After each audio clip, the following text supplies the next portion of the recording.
Chapter 2697. On this day, 095 stayed in an empty room, and a group of 5 or 7 years old girls walked up to her. The oldest of them was 12 years old. The plan this time was organized by the oldest girl. 095, do you want to win against 006? The oldest girl led a group of people to surround 095 and asked. Of course. 095 slapped the bed and stood up angrily. Then let's kill her together. The oldest girl smiled viciously. 095 listened to the little girl's words and decisively refused. No. I want to rely on my own strength. Against 006. You don't know what's good for you, Humph. The oldest girl in the lead crossed her arms in front of her chest. Now she snorted coldly at 095, turned around and left with a group of girls surrounding 095. The group of little girls were well prepared to deal with 006. Who knew that at that time, 006 was called out by the Jikra instructor. In a small lawn of the organization.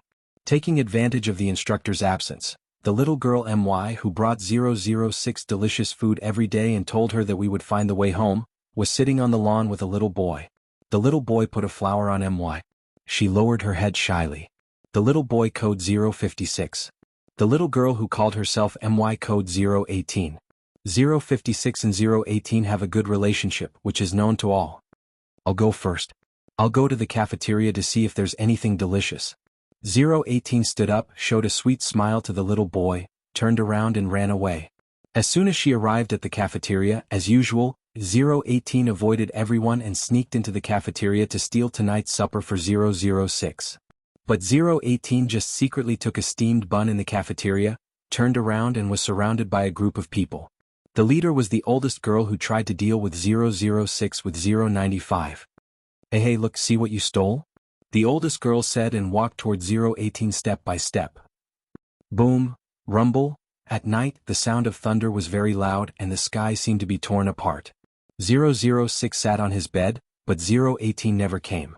What came was her nemesis 095. Someone wants to deal with you. 095 just walked past 006 and said this sentence in a contemptuous tone. After that, 095 left.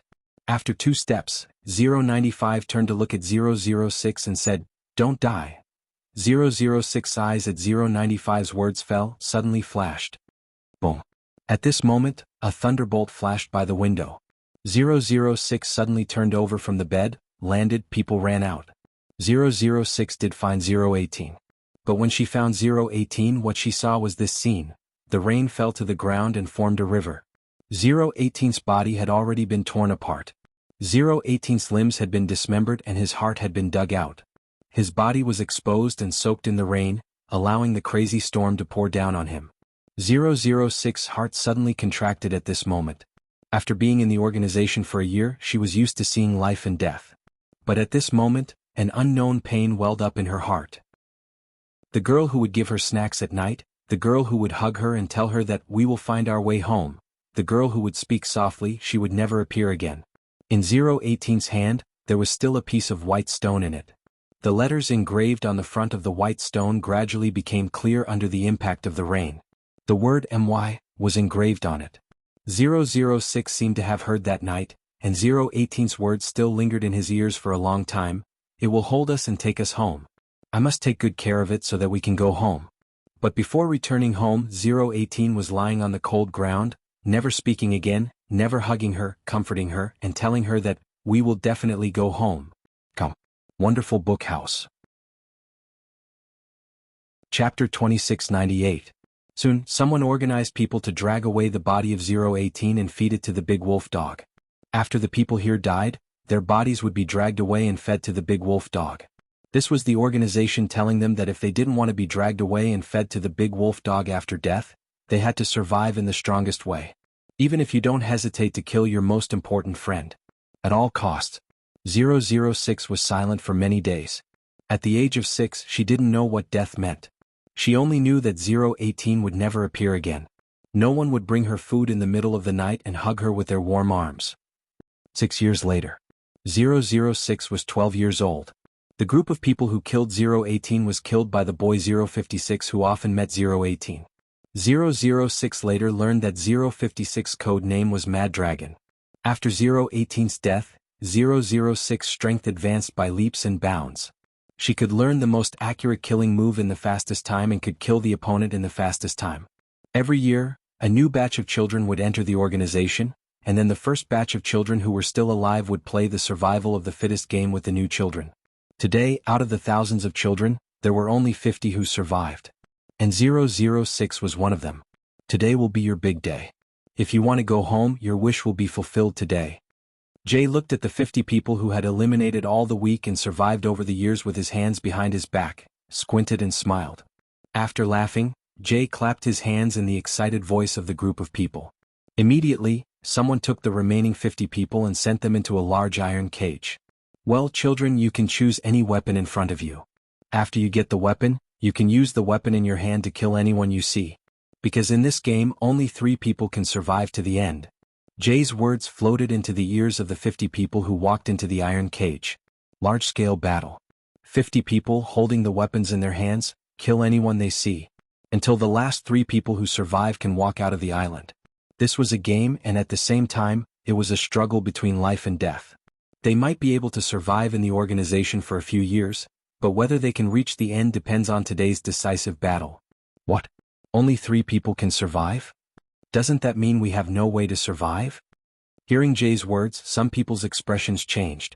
They looked at Jay and voiced their dissatisfaction. This isn't fair. I have no friends. They formed cliques. If you gang up on me with your friends, then I'm dead for sure. Someone immediately voiced out his complaint. Jay listened attentively to everyone's complaints. Then he smiled innocently. Unfair? Are you complaining? As soon as Jay said this, his face suddenly turned sinister. Then he laughed sinisterly. Those who don't have weapons can die now. As soon as Jay finished speaking, 30 snipers immediately appeared in the air. 30 snipers aimed their sniper rifles at the 50 people in the large iron cage from different angles. As long as they did not obey, they would die. Just as most of the 50 people in the cage were grumbling, 006 went to the pile of weapons and chose a butterfly knife. He turned around and sprinted forward 2 steps. He swung the butterfly knife and stabbed 3 hesitant companions to death. Blood splattered everywhere. 095 also quickly grabbed a long knife from the pile of weapons and joined the battle of life and death. This battle was a competition of speed. It was about survival. Whoever was slower by a second would die. While the other group of people were dawdling, complaining about the unfairness, or whispering to each other to discuss how to deal with the enemy together, 006 had already picked up the butterfly knife and killed a bunch of his companions. In this battle of life and death where there was no process, only the results mattered. Only those who were fast, accurate, and ruthless would have the chance to live to the end.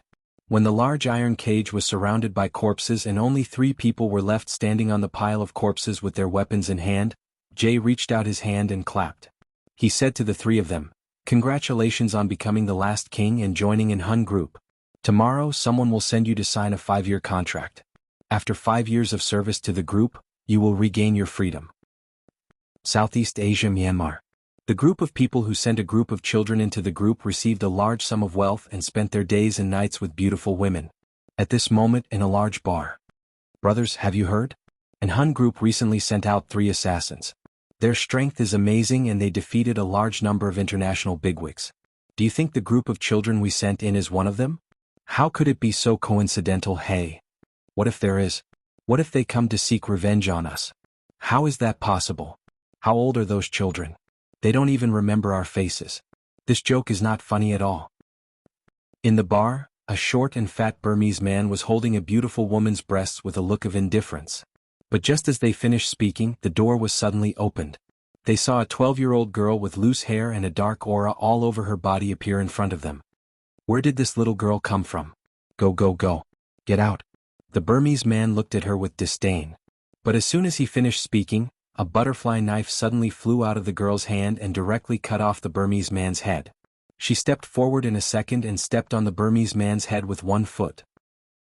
She kicked the butterfly knife from the ground with the other foot and held it in her hand. She looked up with a pair of sharp eyes that reflected a murderous intent. It was so cold that all the Burmese men present were suddenly frightened. An Hun Group special agent, slaying God. One of the children sent to the organization 7 years ago. It's time for all of you to go to hell. Come. Wonderful book house. Chapter 2699.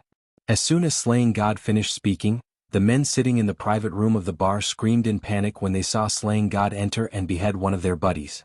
They were holding a beauty in their left arm and another in their right arm respectively. What? You're still alive. Why you're still alive? The group of Burmese men were so frightened that they threw the beauties in their arms in front of Slaying God. A few of them were so frightened that they stepped on the seats and jumped back and forth. Slaying God was blocking the entrance so they could not walk out of the room and were afraid of being assassinated. Knock, knock, knock. Someone knocked on the door of the private room. The person who knocked had no idea what was going on in the private room. She opened the door and spoke in a gentle voice. Hello, everyone. Hello, gentlemen. I'm waiter number 39. I'm here to deliver the drinks you ordered just now. Just as she spoke, the waitress who called herself number 39 was dragged into the private room. Just as she was dragged into the private room, an email piercer appeared out of nowhere and pierced into the waitress' neck, drowning out the words she was about to say. The waitress rolled her eyes and fell to the ground silently. The email piercer was a type of assassination weapon. Assassins and special agents from the Hun organization were proficient in all kinds of assassination weapons. Moreover, they would not allow anyone to see their faces clearly. If there was, they would kill. In Slaying God's world there were only two definitions: dead and alive. The group of Burmese men in the private room were about to scream when they saw that. Swish, swish, swish. The gleam of a blade flashed. 3 seconds later, Slaying God walked past everyone in the private room. She was staring at the door of the private room with a shiny butterfly knife in her hand. Behind her, everyone in the private room fell to the ground in various forms of death as they trembled in fear. With a swoosh, a bloody poker card slipped from Slaying God's hand and was nailed onto a wooden table. The words Slaying God were clearly written on the poker card, implying that she was the one who killed this group of people. After doing all this, she put away her butterfly knife and expressionlessly pushed open the door of the private room. While no one noticed the corpses in the private room, she left the bar and walked into a dilapidated alley. Soon she disappeared without a trace. Slaying God, who had just debuted in the assassin and special agent circle at the age of 12, was already 163 meters tall. Her perfect figure and perfect body were enough to make any man drool. Not long after Slaying God left, 2 figures walked out of the dark. The one leading them was a handsome young man with an unfathomable gleam in his cold eyes. He watched Slaying God's departure indifferently, an unnoticeable glint in his eyes. Young master. The man standing next to the young man lowered his head and spoke to the young man with a respectful gaze and tone. Slaying God, a new agent trained by the organization? The Slaying God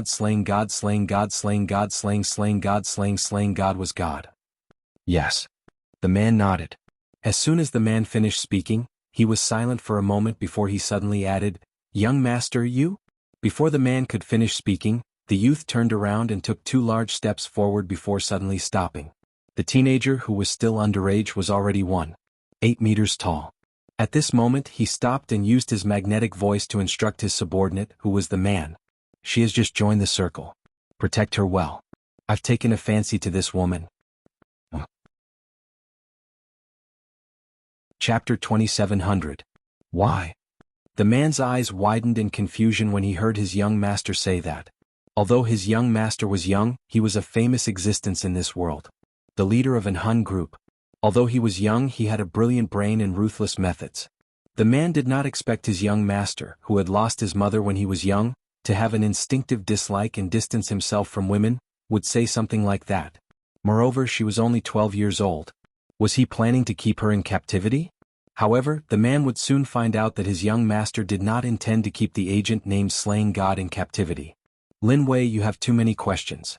After the man asked in surprise, he only heard the young man's sharp eyes glancing at the man from the corner of his eyes, calmly interrupting the man named Lin Wei. Yes, young master. Lin Wei lowered his head and stopped asking questions. After a while, Lin Wei left the place with the young man. Not long after Lin Wei and the young man left, a loud noise came from the bar. Soon the crowd's screams, sirens and cries filled the air.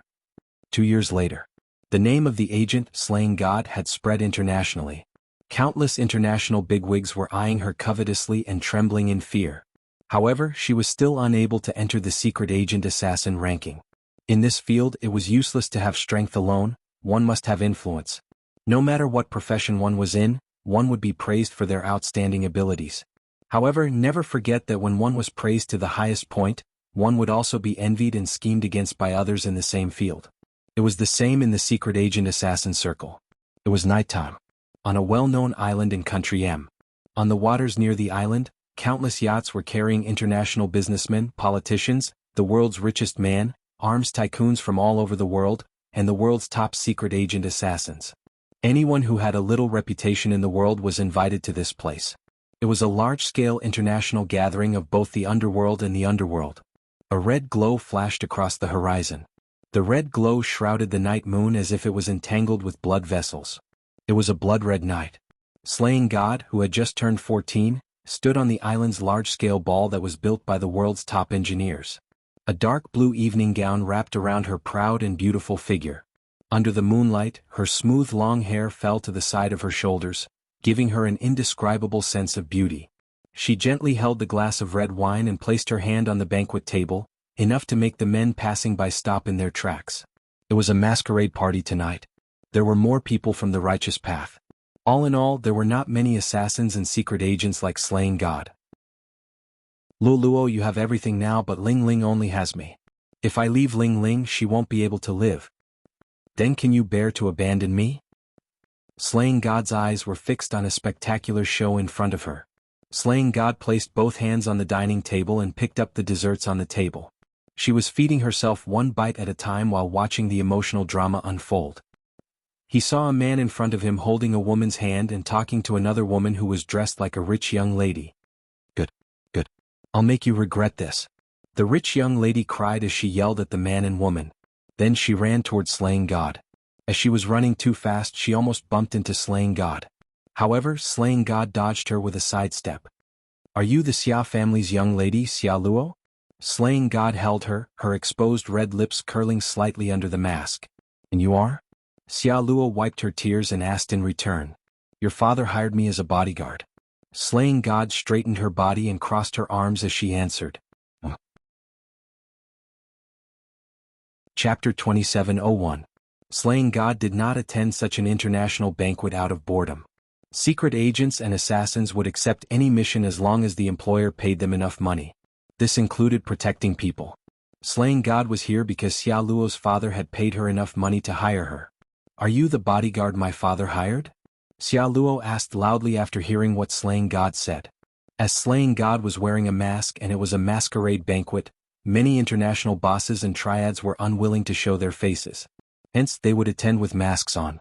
Slaying God was the same. Slaying God nodded. Great. Since you're my dad's bodyguard, then help me kill that woman. When Xia Luo heard Slaying God's words, she sucked in a mouthful of mucus and turned around angrily. She pointed a finger at the woman beside the man who had carried her earlier and spoke to Slaying God in a commanding tone. Obviously, Xia Luo did not know that Slaying God was a secret agent. Slaying God was a secret agent whose name struck fear into the hearts of international bigshots. She was currently the most reputable secret agent in the world of secret agents and assassins.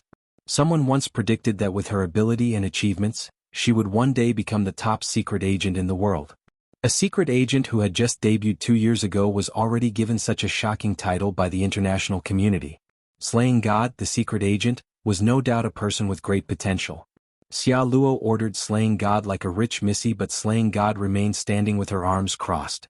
Her missy temper flared as she suddenly shouted at Slaying God. Did you hear what I said? I'm asking you to kill that woman. Kill her. If you don't do it, I'll get my father to fire you. Slaying God sneered at Xia Luo's words. My mission is to protect your personal safety. You. Xia Luo's expression changed when she heard that. However, just as Xia Luo finished her sentence, the lights in the banquet hall went off. What's going on? The crowd became restless at this moment. The doors opened and the crowd evacuated as fast as they could. Don't hit me. Xia Luo was knocked around by the crowd and soon followed the crowd out of the banquet hall. It was nighttime. The moon was covered by a thick layer of blood. It was a crimson moon. This was a scene that no one had ever seen before. Because the lights at the party had been turned off, the fiery red moon was very bright when they walked out. Where's the staff? What's going on? Why did the lights suddenly go off in the middle of the party? It was the voice of the person in charge reprimanding the staff. We don't know either. We're trying to fix it as soon as possible, but for some reason the circuit won't turn back. It's as if someone deliberately cut it off. A worker replied. Slaying God had been by Xia Luo's side. She ignored the fact that Xia Luo was knocked around. Like she said, she only cared about Xia Luo's safety. Just as everyone panicked and then heaved a sigh of relief, a voice suddenly rang out. Xia Luo, including everyone present, suddenly saw 20 figures holding various weapons appear in front of them. This group of people stood in front of the crowd, on top of the few large rocks on the island, and looked down at the crowd with contempt. Where's Slaying God? The leader of the 20 men hollered sharply. You are. One of the international bigwigs standing at the front asked. Number 1 on the international secret agent ranking, codename Flying Snake. Secret agent Slaying God, we know you're here. Do you dare to come out and fight us? The woman in the lead shouted.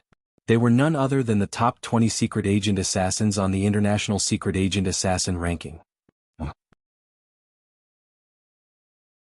Chapter 2702.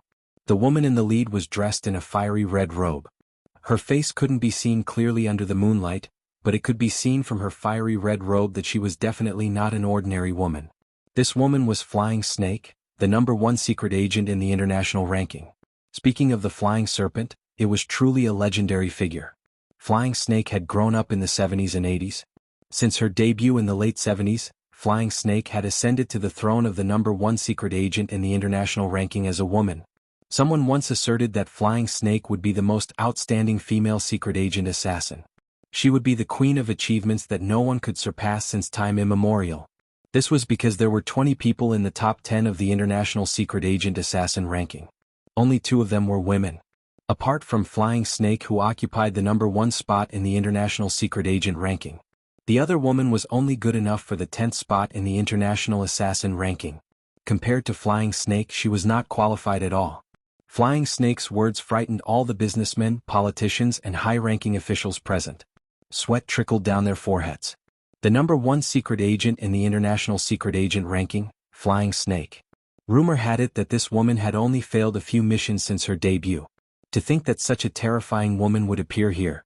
Why was she looking for the secret agent Slaying God who had only recently appeared in the world? May I ask, who are the people behind you? One of the international bigwigs reacted quickly.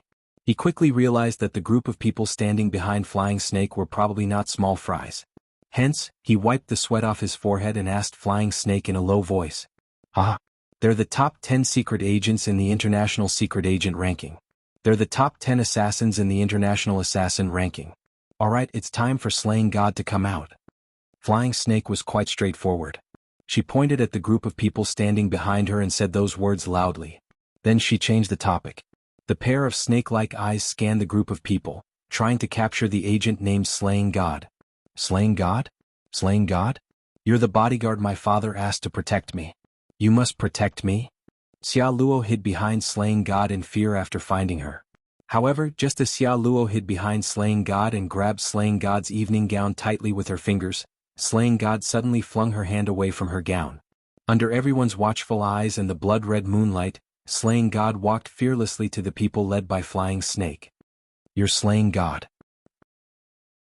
When the Flying Snake saw that the person in front of it was actually a young girl who appeared to be only 14 or 15 years old, it was stunned for a moment before speaking. Slaying God looked up and shot a cold glance at Flying Serpent. Why are you looking for me? Hey, you really are Slaying God. You'd better listen carefully. You're a few decades behind us in this world, yet you dare to steal our name. Today will make you regret living in this world. Flying Snake snickered in front of everyone, stating his intention to Slaying God without hesitation. The top 10 secret agent assassins in the international secret agent ranking were ganging up on a secret agent, Slaying God, who had only debuted 2 years ago. That was already giving her enough face. All the businessmen and politicians present were pale with fright. Just when everyone thought that Slaying God would back off, she suddenly met everyone's gaze.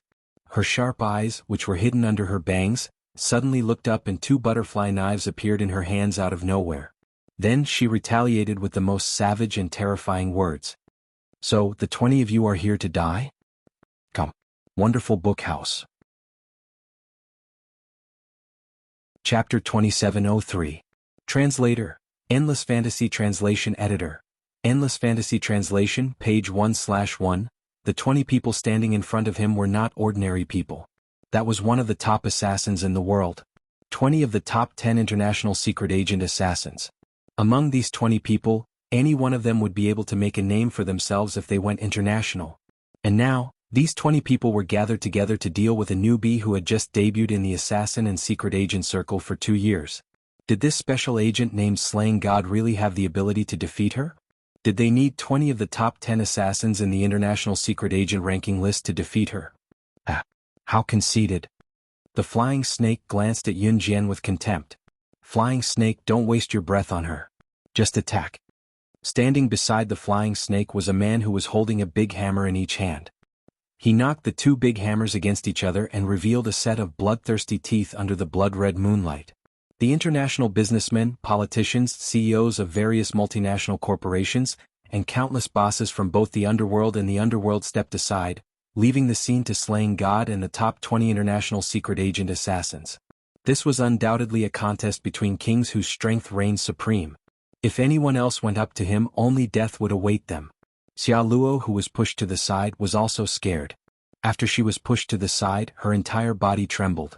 She had never expected that the person her father had sent to protect her would be a special agent. Moreover, it was a special agent who could summon such a terrifying lineup to kill her. Just as Xia Luo was cowering in the corner in fear, trembling all over, everyone was certain that Slaying God was dead for sure. In front of everyone, Slaying God placed her hand on the hem of her evening gown and tore it from the bottom to the top. Slaying God's clothes were completely shredded by her and the evening gown was tossed to the ground. Slaying God's dress was torn to shreds by her. Just as everyone was puzzled by Slaying God's action, Slaying God appeared in front of everyone in an evening gown wearing a form-fitting black top and a pair of leather shorts that looked very similar to those of the assassins in the movie. Although she was only 14 years old, her pair of slender thighs were so perfect that no one could ignore them. However, that was not the main point. The main point was that Slaying God was wearing all sorts of killer weapons under the evening gown. It was as if she had long known that someone was going to make a move on her. You? Flying Snake and the rest were about to attack, but when they saw that Slaying God seemed to have anticipated their appearance and had prepared all their weapons in place, Flying Snake stopped the group behind him from attacking with one arm and frowned. After all, Flying Snake was the #1 agent on the International Secret Service rankings. He wasn't a brainless idiot. I've been waiting for you here for a long time. Since you're here, come at me together. Just as Flying Snake frowned and cried out in shock, Slaying God was already sprinting toward them with 2 butterfly knives in her hands. At night, the blood-red moonlight shrouded the horizon. As soon as she said that, Slaying God appeared behind Flying Snake and the rest in a flash. In front of everyone, she used her speed, accuracy, ruthlessness to grab the weakest assassin standing at the back. 1 butterfly knife blocked the assassin's blade that came slashing toward her when he reacted, while the other butterfly knife pierced the assassin's head. Bookhouse Reading Website. Chapter 2704. The 20 people standing in front of her were no ordinary people. They were the best in the world on the International Secret Agent Assassin ranking. The top 20 on the International Secret Agent Assassin ranking. Among these 20 people, any one of them would be able to make a name for themselves if they were to go international.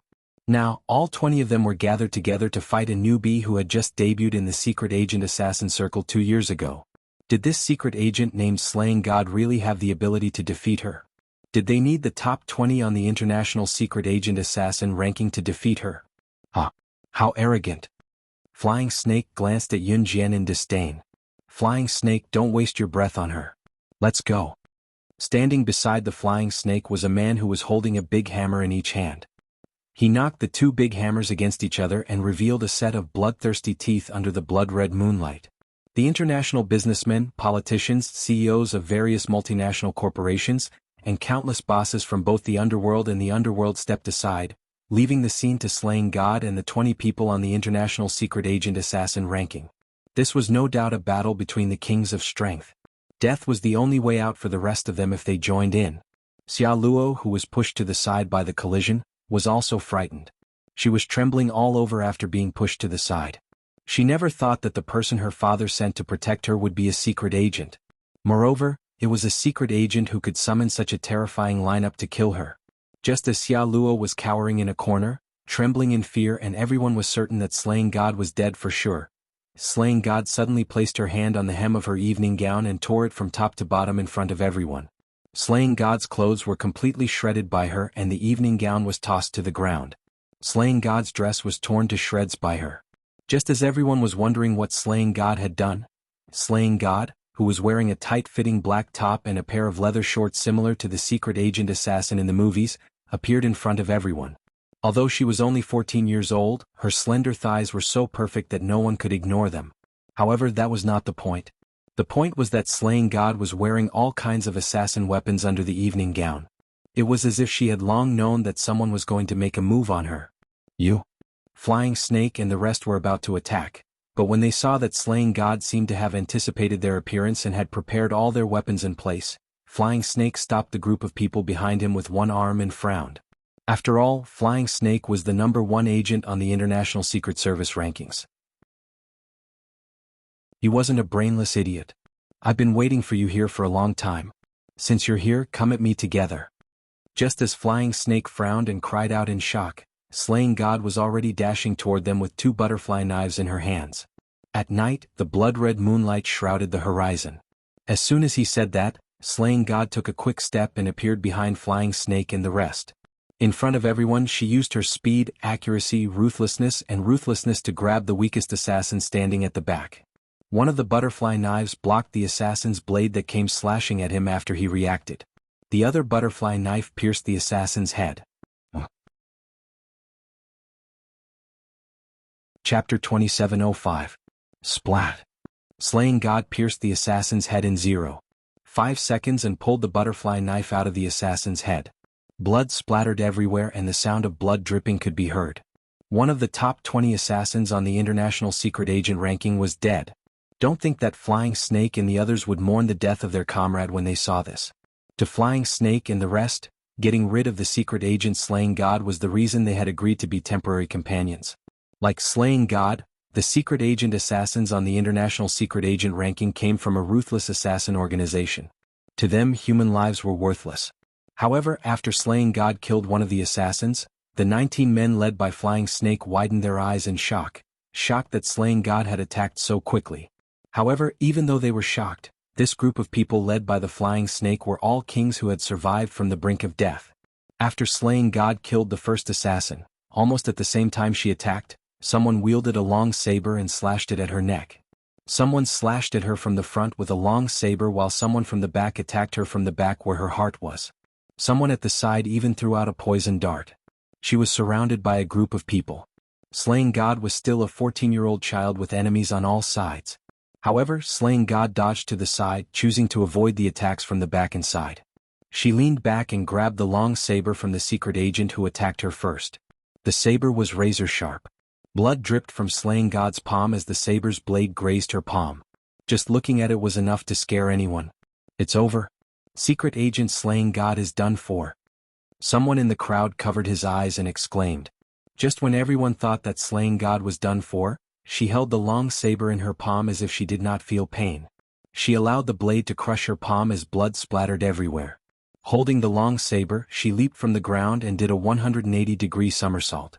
Holding the long saber in her bleeding hand, she slid it across the secret agent's neck. Splat, splat, splat. The secret agent's neck was slit and he fell to the ground. Oh my God. Her hand is covered in blood. Doesn't she feel pain? A rich girl in the crowd could not help but exclaim. So this is a battle between secret agents and assassins. This is a battle between kings. An international business tycoon couldn't help but hold his head and look at the scene in front of him with the most astonished gaze in his life. PFFF. PFFF. At that moment, Slaying God pulled out 4 darts from her waist and threw them at the 4 assassins who were attacking her at lightning speed. The 4 assassins rolled on the ground, but the darts that Slaying God tossed out did not manage to scratch the skin on their arms in time. The 4 assassins did not care about the scratch on their arms. Just as they were about to make their way to Yunjian, they suddenly foamed at the mouth and convulsed on the ground. 3 seconds later they stopped sucking in deep breaths. The 4 darts were coated with Slaying God's special poison.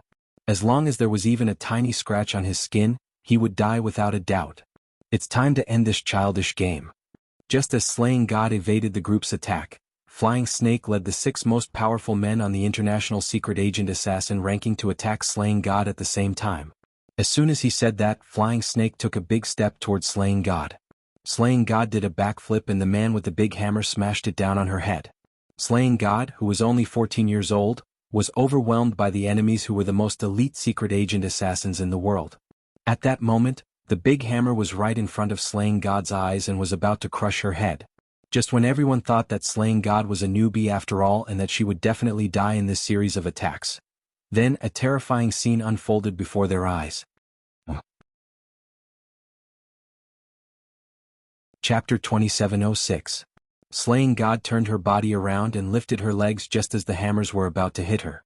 She used her beautiful legs to block the impact of the hammers. Crack. 2 huge hammers smashed hard on Slaying God's ankles. That excruciating pain sent chills down the spines of the onlookers just by hearing the sound of bones breaking. Unsurprisingly, Slaying God's ankles were broken. However, Slaying God did not care about that at all. She merely frowned slightly and endured the excruciating pain. She bent her body halfway and flung the ring on her finger upward just as the man with the hammers shattered her ankles. It was not a ring but a finger blade. There was a ring on the outside of the finger blade. A small blade was installed inside and a mechanism was designed. Usually the sharp blade could be hidden in the ring. When the target was close enough to press the mechanism, the sharp blade would come out. The moment the man broke Slaying God's ankles, she did not even grunt in pain. She flung the small blade in the finger blade and slit the man's throat. No one present had ever seen such a terrifying woman. She was able to kill her opponent at the same time that she was enduring immense pain. No one was born a powerhouse. An outsider would never be able to understand what a powerhouse had gone through. Pfft. Just as the man landed, Flying Snake's dagger stabbed into Slaying God's thigh. If the man's attack shattered Slaying God's ankles, then Flying Snake's attack was enough to make a living person suffer excruciating pain worse than death. Die. Die. Flying Snake grinned menacingly as he stabbed Slaying God's thigh. The 14-year-old Slaying God could kill so many people even when she was surrounded by 20 of the top 10 assassins on the International Secret Agent Assassin chart. Moreover, the man with the hammer was the #1 assassin on the International Assassin chart. She had killed him. She had only debuted for 2 years and already had such achievements. If Slaying God was allowed to grow in the future, it would not take long. In another 2 years, Slaying God would definitely become the one who replaced them. Flying Snake could not let that happen. Therefore she stabbed Slaying God's thigh. Kill her. Quick. The Flying Snake yelled at the assassin standing behind it after stabbing Slaying God's thigh.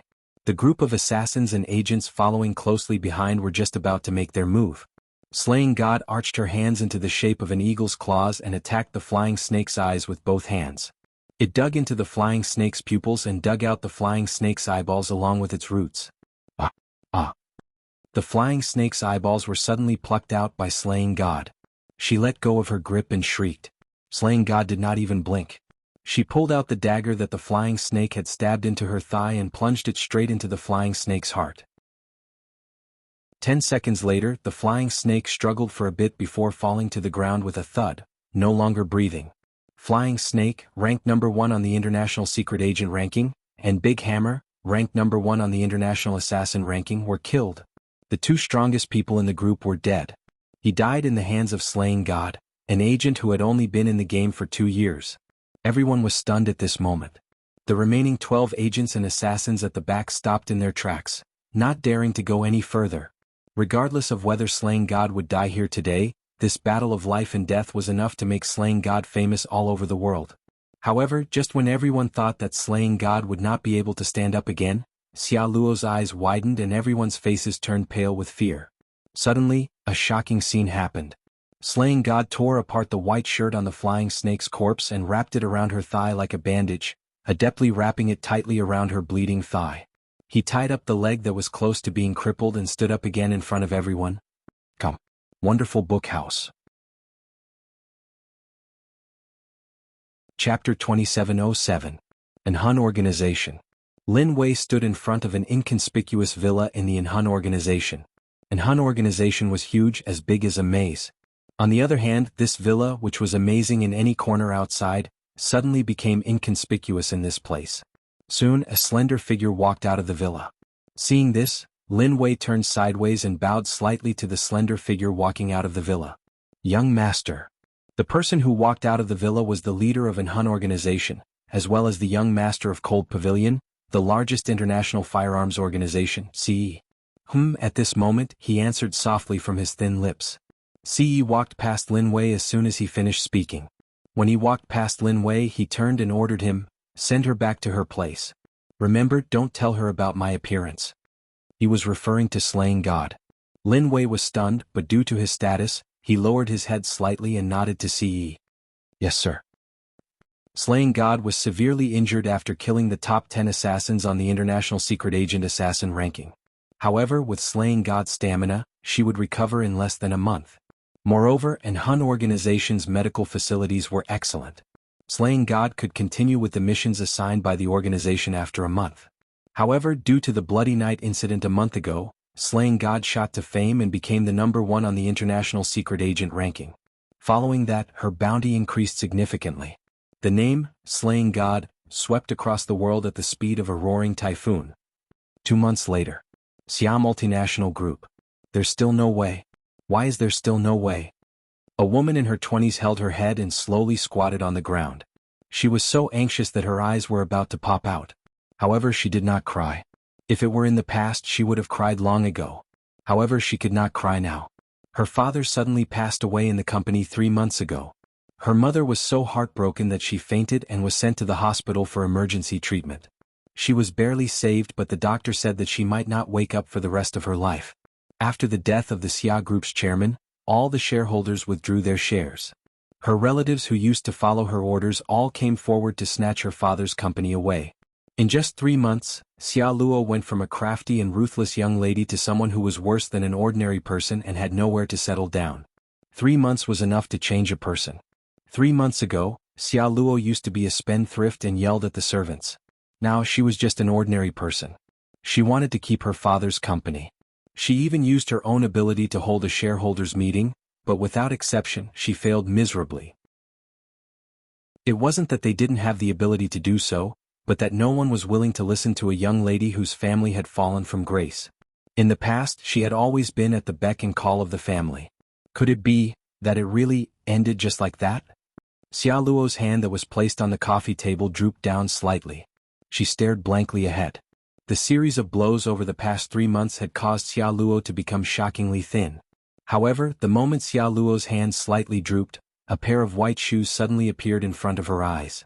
"Are you willing to follow me? I can give you enough money to make a comeback." This voice must be the most beautiful voice that Xia Luo had ever heard in her life. Xia Luo lifted her head immediately and saw Slaying God's face wearing the same mask as the Bloody Night incident 3 months ago. You are?" Xia Luo exclaimed. However, before she could finish her sentence, Slaying God cut her off and said, "You're right. From today onwards, the Xia Group will be renamed as the Rongyao Company. The young lady of the Xia Group, Xia Luo, is dead. You will be the president of the Rongyao Company, codenamed Demonis."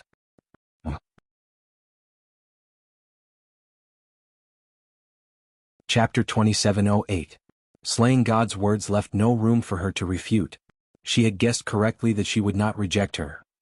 A month later, the Demonis, who had cut off her long hair for 10 years, attended the shareholders' meeting. With her unique and amazing eloquence, she turned the tide and made the Xia Group, which had no hope of rising again, run the company's economy again. Slaying God did not simply pick Demonis to be the president of Rongyao Company. Before the Demonis family fell, she was indeed pampered and spoiled. She was so delicate that it was as if she had accidentally scratched her finger. It was as if she was about to die. However, Slaying God had her eyes on Demonis' ability. She was able to face reality and successfully hold a shareholders' meeting with her own abilities when her family was going through such a drastic change. Although it ended in failure. What happened in the future proved that Slaying God had made the right choice. Demonis had indeed done it. She had brought Rongyao Company to a stage that was even more glorious than Xia Group. Not long in the future, Rongyao Company would become one of the top 10 international corporations under Demonis leadership. Of course, these were things that would happen in the future. The flying snake that Slaying God had slain was the internationally renowned boss of kosher mercenaries. After Slaying God had slain Flying Snake, she led the forces that she had developed over the past 2 years into the kosher mercenaries. She took over the kosher mercenaries when the kosher mercenaries had no leader. Since then, Slaying God had become the boss of Kosha mercenaries, the largest mercenary group in the world outside of Hun's organization. Snake, Lizard and Tiger. Leopard were rescued by Slaying God after annihilating an assassin organization not long after her debut at the age of 13. Snake, Lizard and Tiger. Leopard were shockingly talented. One was skilled in using poison while the other had strong arms. They became Slaying God's left and right arms later on. Not long after establishing Rongyao Company and developing the Kosha mercenaries, Slaying God found Jianghu, who was almost killed in an assassin organization and had a particularly sensitive sense of smell. Little Jianghu was still shivering when she was dragged to the snake. Read more chapter on novel full, I'll give her to you. She has a sensitive sense of smell. She should be a good candidate for making poison, Slaying God said after pushing Jianghu to Snake. Lizard. There really is such a cute person. Snake. Lizard studied Jianghu from head to toe. From then on, Jianghu became Snake, Lizard's first disciple. It had to be said that the most important talent in making poisons was the sense of smell. Jianghu's sense of smell was as sensitive as a dog's. This was not a derogatory term. A police dog's nose was so sensitive that it could smell the things that a person had used and track the person's whereabouts. If one's nose wasn't sensitive enough, it would be like a teacher who had just graduated from primary school teaching. It wouldn't be convincing at all. When Slaying God turned 16, she requested to leave the Hun organization in advance. Hun organization approved. This was something that the Hun organization had never done before. For an assassin organization like Hun, even if the assassins and agents of Hun fulfilled the 5-year agreement and obtained their freedom, they would not be able to survive in this world if they dared to leave. Slaying God became the first. The world only knew that Slaying God had retired from the Hun organization based on her own capabilities, but they did not know that the leader of Hun had gone easy on her. Otherwise, with Hun's influence, it was impossible for Slaying God to grow to the point where the organization could no longer control her. It was only when Slaying God suddenly disappeared one day when she was 16 that the leader of Hun organization secretly sent people to search for Slaying God's whereabouts. It was to no avail. It was only when Hun's leader, CE, learned that Slaying God had been searching for a treasure called the sandalwood box before she went missing. She only went missing after she found the sandalwood box. It was only then that CE began to search for the sandalwood box in a frenzy, until he met a girl named Yun Jian who had a similar personality to Slaying God in a barren place called Xinjiang town of Longmen City. Author has something to say. The next chapter begins with the arrival of the cold demon. Smack. Smack smack smack, run away shyly.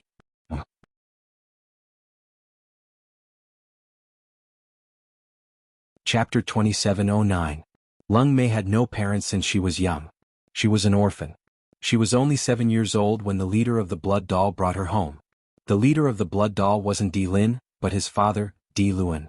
Di Luan was a very famous person back then. The Blood Doll organization was also very famous in the beginning. Lung Mei's real name wasn't Lung Mei. She didn't have a name. Her surname was given to her by Di Luan.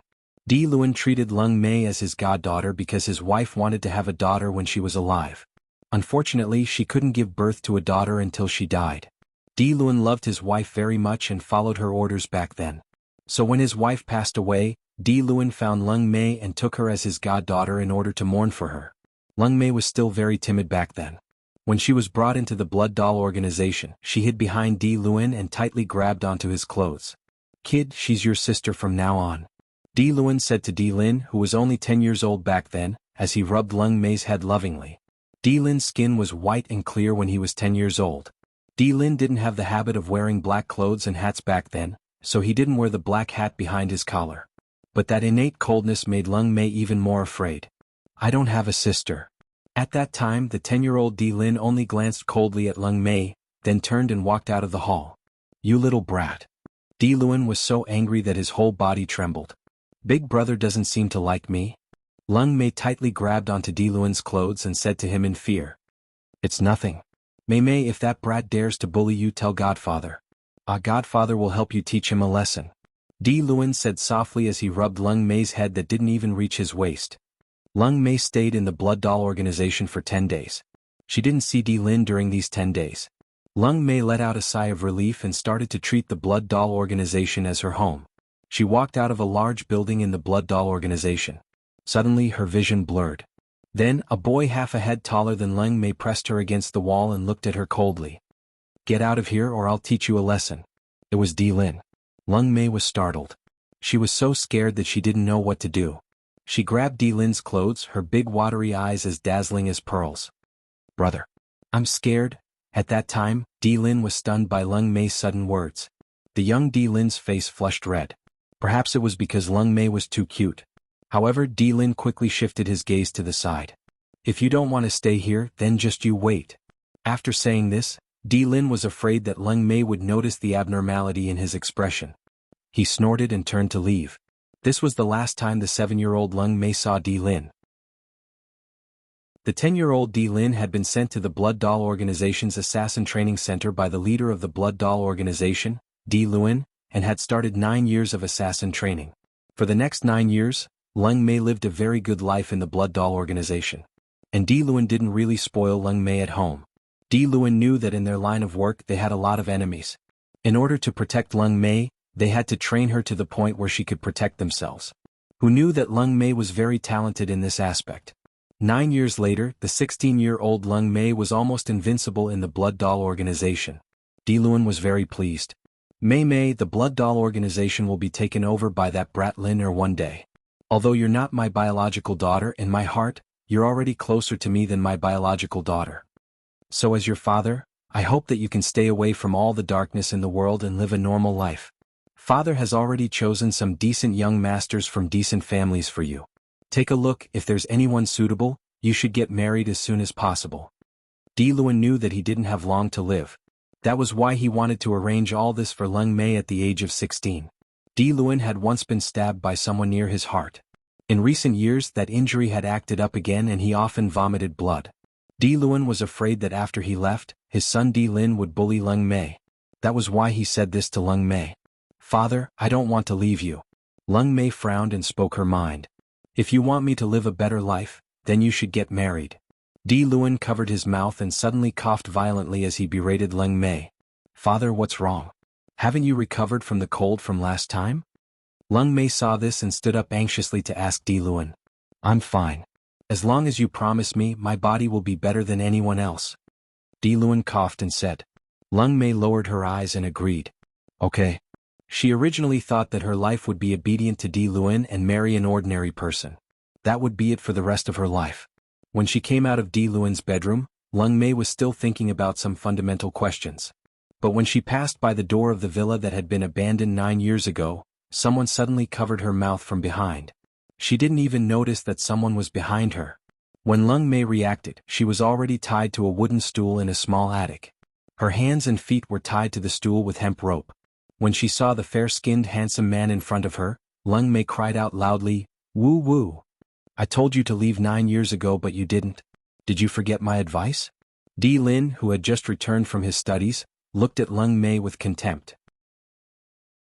However, when he saw Lung Mei's delicate and soft body, he suddenly recalled the little girl from 9 years ago who was so frightened by him that she grabbed his clothes and called him brother. Pitch.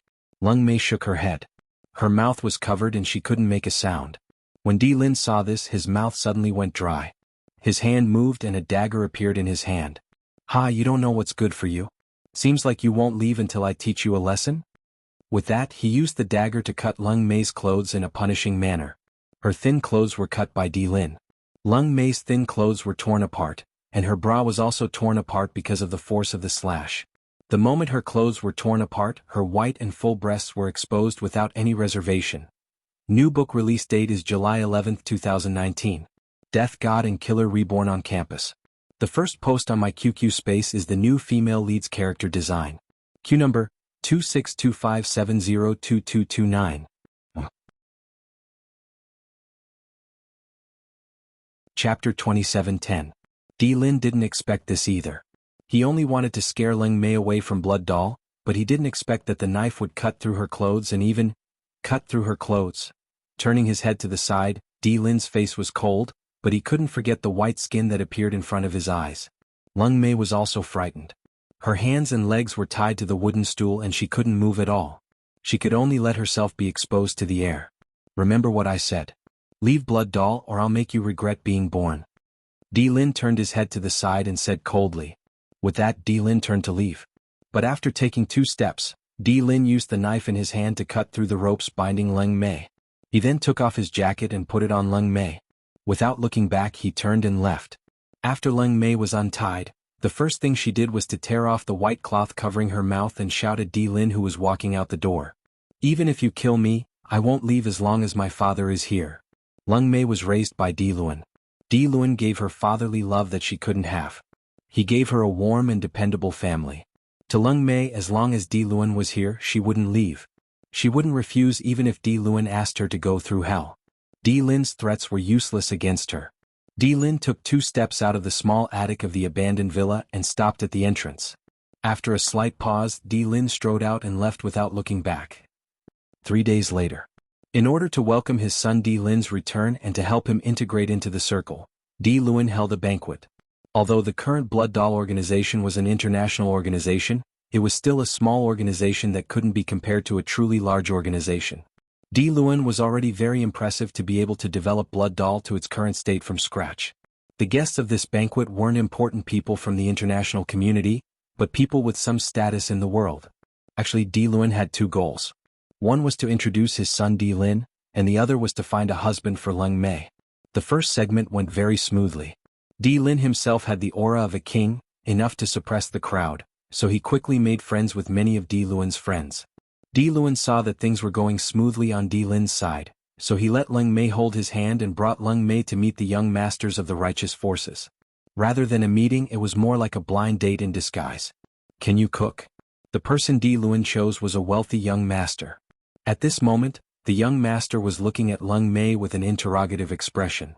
Leng Mei shook his head. "Then can you bear me a son? This is the most important thing. My family property needs a son to inherit. If you can't give me a son, or if you give birth to a daughter after marriage, you can't blame me for going out to find another woman after marriage." The young master, who was only 1 centimeter taller than the man in flats, looked at Leng Mei with a wretched tone as if he was picking up leftovers. Indeed, Leng Mei's godfather, Di Lun, was afraid that Leng Mei wouldn't be able to get married and was frantically looking for a son-in-law for her. This made Leng Mei, who was only 16 years old, sound like an old leftover woman. Marriage couldn't be rushed. Now that Di Lun was anxious, things went in the opposite direction. "Other than these, I'm very satisfied with you. In that case The young master was still talking to himself. Leng Mei's frown deepened. If her godfather hadn't told her to forget her skills and become an ordinary person again, she would have grabbed this young master and given him a good beating. "She's not getting married." Scram. Just as young Master Gu was still talking to himself, a fair hand wrapped around Leng Mei's arm. It was Di Lin. The young master of the Imperial Linshao dynasty grabbed Leng Mei and walked out in front of everyone. The crowd was left bewildered. Di Lin still maintained his cold face and dragged Leng Mei out of the banquet. He pinned her against the wall and looked at her with disgust. "Father brought her up since she was young. How can you like someone like that? Are you trying to embarrass him?" With that, Di Lin grabbed Leng Mei's chin and lifted her chin to look at him, provoking her further. "Since you're so casual, why don't you be my mistress? Other than love and marriage, I can give you anything he can give you."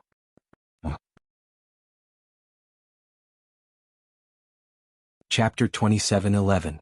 Leng Mei could hear the mockery in Di Lin's words. Leng Mei could hear the mockery and disdain in Di Lin's words. Leng Mei was not a weak woman. She fiercely shook off Di Lin's death grip and glared at Di Lin, saying, "Don't worry, I won't embarrass my father. I'll find a man who can make your Blood Doll organization proud." With that, Leng Mei turned around and returned to the banquet. For some reason, Di Lin's heart skipped a beat when he heard Leng Mei's last sentence. He was displeased for a moment. Very displeased. Leng Mei was angered by Di Lin's words. She was walking back to the banquet. Just as they were halfway there, the banquet hall was suddenly filled with loud noises. Leng Mei's footsteps paused as he suddenly had a bad premonition. She took a step forward and rushed back to the banquet hall. From afar, she saw her godfather, who had treated her like his own daughter since she was a child, lying unconscious in the crowd. Di Lun was dead. His death came even earlier than he had expected. In the end, the Grim Reaper didn't let him wait until Leng Mei was safely married off. Instead, he took his life. Di Lin stopped the banquet midway. The next few days were spent preparing for Di Lun's funeral. Leng Mei was in a daze. She often sat in front of her godfather's grave for an entire day. In Leng Mei's heart, Di Lun was her biological father. Perhaps to them he was even closer than family. Lung Mei had no parents since she was young. Di Luan's fatherly love was her motivation. But to Di Luan, Lung Mei was the daughter of his beloved wife. Lung Mei was depressed for half a year. In this half a year, too many things happened. Di Lin replaced Di Luan and became the leader of the Blood Doll organization. In just half a year, Di Lin led the Blood Doll organization from a small organization in Southeast Asia to become the third most powerful assassin organization in Southeast Asia. This meant that in the near future, the Blood Doll organization would reach new heights under Di Lin's leadership. It wasn't something that the title of the third most powerful assassin organization in Southeast Asia could restrict. Di Luan's death didn't seem to affect Di Lin at all. Lung Mei, on the other hand, could not sleep well without eating. Half a year after Di Luan's death, Lung Mei was disheartened. Before she could repay Di Luan, the man who had raised her and treated her like his own daughter, he had died. Lung Mei planned to leave. Of course, before leaving, she went to see Di Lin. Di Lin was Di Luan's son after all. She couldn't repay Di Luan's kindness to her, so she decided to repay Di Luan's kindness to Di Lin. "You're leaving?" Di Lin asked when he saw Lung Mei coming to find him in his study. "Yes." Lung Mei nodded, not looking at Di Lin. "Father has left. I want to ask you if there's anything I can help with," Lung Mei said. Di Lin wasn't stupid. He immediately understood what Lung Mei meant. "You want to repay me?" Di Lin chuckled. Lung Mei did not respond, which was taken as a tacit agreement. "As long as I can help you, I'll do my best," Lung Mei said after 2 seconds of silence. "I'll satisfy you." Di Lin got up from his chair and strode to Lung Mei. He kicked the book on the desk, flipped Lung Mei over with one hand and pressed her against the desk. With the other hand he tore off Lung Mei's pants. He was as cold as ever. "If you want to repay me, I'll satisfy you. I need a woman to sleep with me. As long as you agree, father's kindness will be written off." With that, Di Lin tore off the last piece of Lung Mei's pants that covered her body. He took off everything on his lower body, lifted her beautiful legs, and the new book will be released on July 11, 2019. Death God and Assassin Reborn on campus. The first post on my QQ space is the new female lead's character design. Q number 2625702229.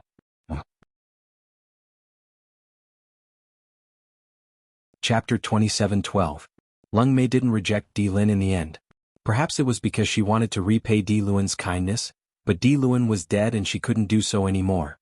So she decided to return the favor to Di Luan's son, Di Lin. Of course, the main reason was that Lung Mei didn't hate Di Lin. When Di Lin pressed her against the desk and thrust into her body, Lung Mei grabbed Di Lin's shirt that he hadn't taken off and bit her red lips. She was so stunned that she didn't even make a sound. When Di Lin saw Lung Mei's frowning expression, his anger exploded. Originally, he wanted to gently cover her head and even bend down to kiss her red lips. However, when he saw Lung Mei's expression of forbearance for the sake of repaying his debt of gratitude, he instantly disappeared. Di Lin grabbed Lung Mei's slender waist with both hands and thrust inside her body. Because he had never had a woman before, Di Lin didn't know the meaning of gentle treatment. Lung Mei's upper body swayed left and right as Di Lin grabbed her waist. In the end, she grabbed the corner of the desk tightly to prevent herself from flying out. She knew that this was a loveless sex. After he was done, Di Lin didn't even look at Lung Mei, who was lying on the desk. He left a cold sentence and left the study. "If you want to repay my father's kindness, you can leave after I'm tired of playing with you." When he said this, the veins on Di Lin's forehead bulged. With that, Di Lin put on the black hat behind his black sweater, covering his fair face with the black hat. An imperceptible luster flashed in front of his eyes, but Di Lin quickly left.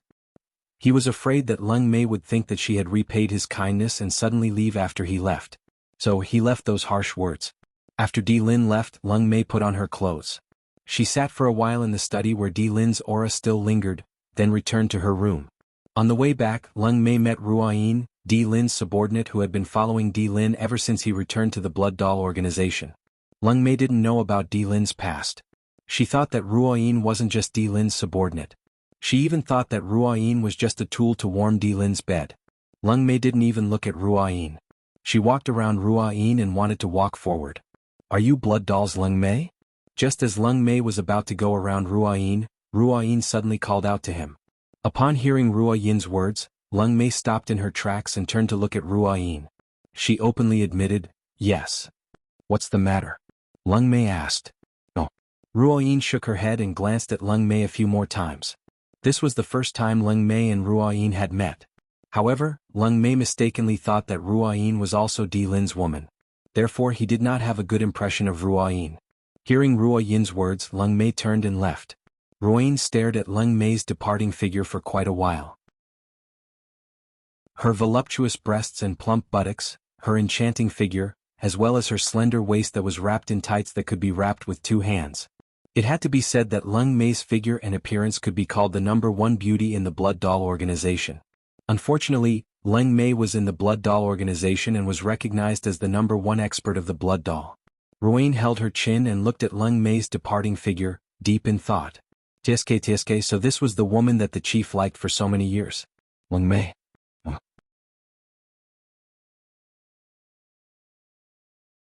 Chapter 27:13. Ruo Yin was indeed Di Lin's subordinate. Moreover, she was Di Lin's #1 subordinate. Di Lin was outstanding and was the target of many women's adoration. However, Ruo Yin did not like Di Lin. Moreover, Ruo Yin had someone she liked. The reason why Ruo Yin followed Di Lin was because she was very powerful. Di Lin needed a powerful subordinate like her. Ruo Yin needed Di Lin to get close to the person she liked. From then on, Leng Mei was Di Lin's mistress in the Blood Doll organization. This was something that everyone in the Blood Doll organization knew. Leng Mei did not care. She didn't care who had spread the news. Repaying her godfather Di Luan was the one thing that Leng Mei wanted to do the most. Di Lin would call Leng Mei to his room almost every night. After torturing her, he would let her return to her room. This seemed to have become a habit. 2 years passed just like that. 2 years later, Leng Mei was 18 years old. After being Di Lin's mistress for 2 years, Leng Mei's figure was much more voluptuous than when she was 16. Her chest was slender and graceful. Just walking out of the house would make people turn their heads. In the Blood Doll organization, Leng Mei, who had been Di Lin's mistress for 2 years, could do whatever she wanted in the organization. There were even people in the organization who claimed that Di Lin had no other women other than Leng Mei. He must like Leng Mei. Leng Mei would become the mistress of the Blood Doll organization's leader in the future. This was an unshakable fact. When these words came out, Leng Mei only smiled coldly. Others might not know, but how could she not know? When Di Lin was doing that with her, he had never kissed her lips. If Di Lin really liked her, how could he not kiss her? However, in reality, after being Di Lin's mistress for 2 years, Leng Mei's first kiss was still there. Today was the 20th anniversary of the Blood Doll organization. At the request of the higher-ups of the organization, Di Lin agreed to organize a camping trip. The Blood Doll organization's members participated. There were close to 50 people going together. The destination this time was a mountain called Qi Mountain. This mountain was nearly 2,000 meters above sea level. Although it wasn't very high compared to the highest mountains in the world, it was still considered high compared to ordinary mountains. Qi Mountain was surrounded by high and low cliffs. If one was not careful and fell down, even if one did not die, it would take a few days and nights to find someone. In short, not only was Qi Mountain far away, but it was also surrounded by clouds all year round. It was also abnormally steep. Leng Mei originally didn't plan to participate in this activity, but Di Lin added Leng Mei's name to the list without her consent. The Blood Doll members soon arrived at the foot of Mount Qi. From the foot of the mountain to the top, Leng Mei walked with Ruo Yin. Ruo Yin was a nice person. Leng Mei only found out later that Ruo Yin wasn't Di Lin's mistress. In addition, Ruo Yin was the only one in the Blood Doll organization who was more forthright. Although the two of them would bicker, their relationship was still quite good. At this moment, Ruo Yin bumped into Leng Mei and secretly whispered into her ear, "Aren't you going to go with the leader?" Leng Mei was stunned. Then she glanced at Di Lin, who was walking with the Blood Doll organization's higher-ups surrounded him, showing the demeanor of a king. In the end, Leng Mei shook her head. "He doesn't like me. Why should I go with him?" Come. Wonderful Book House.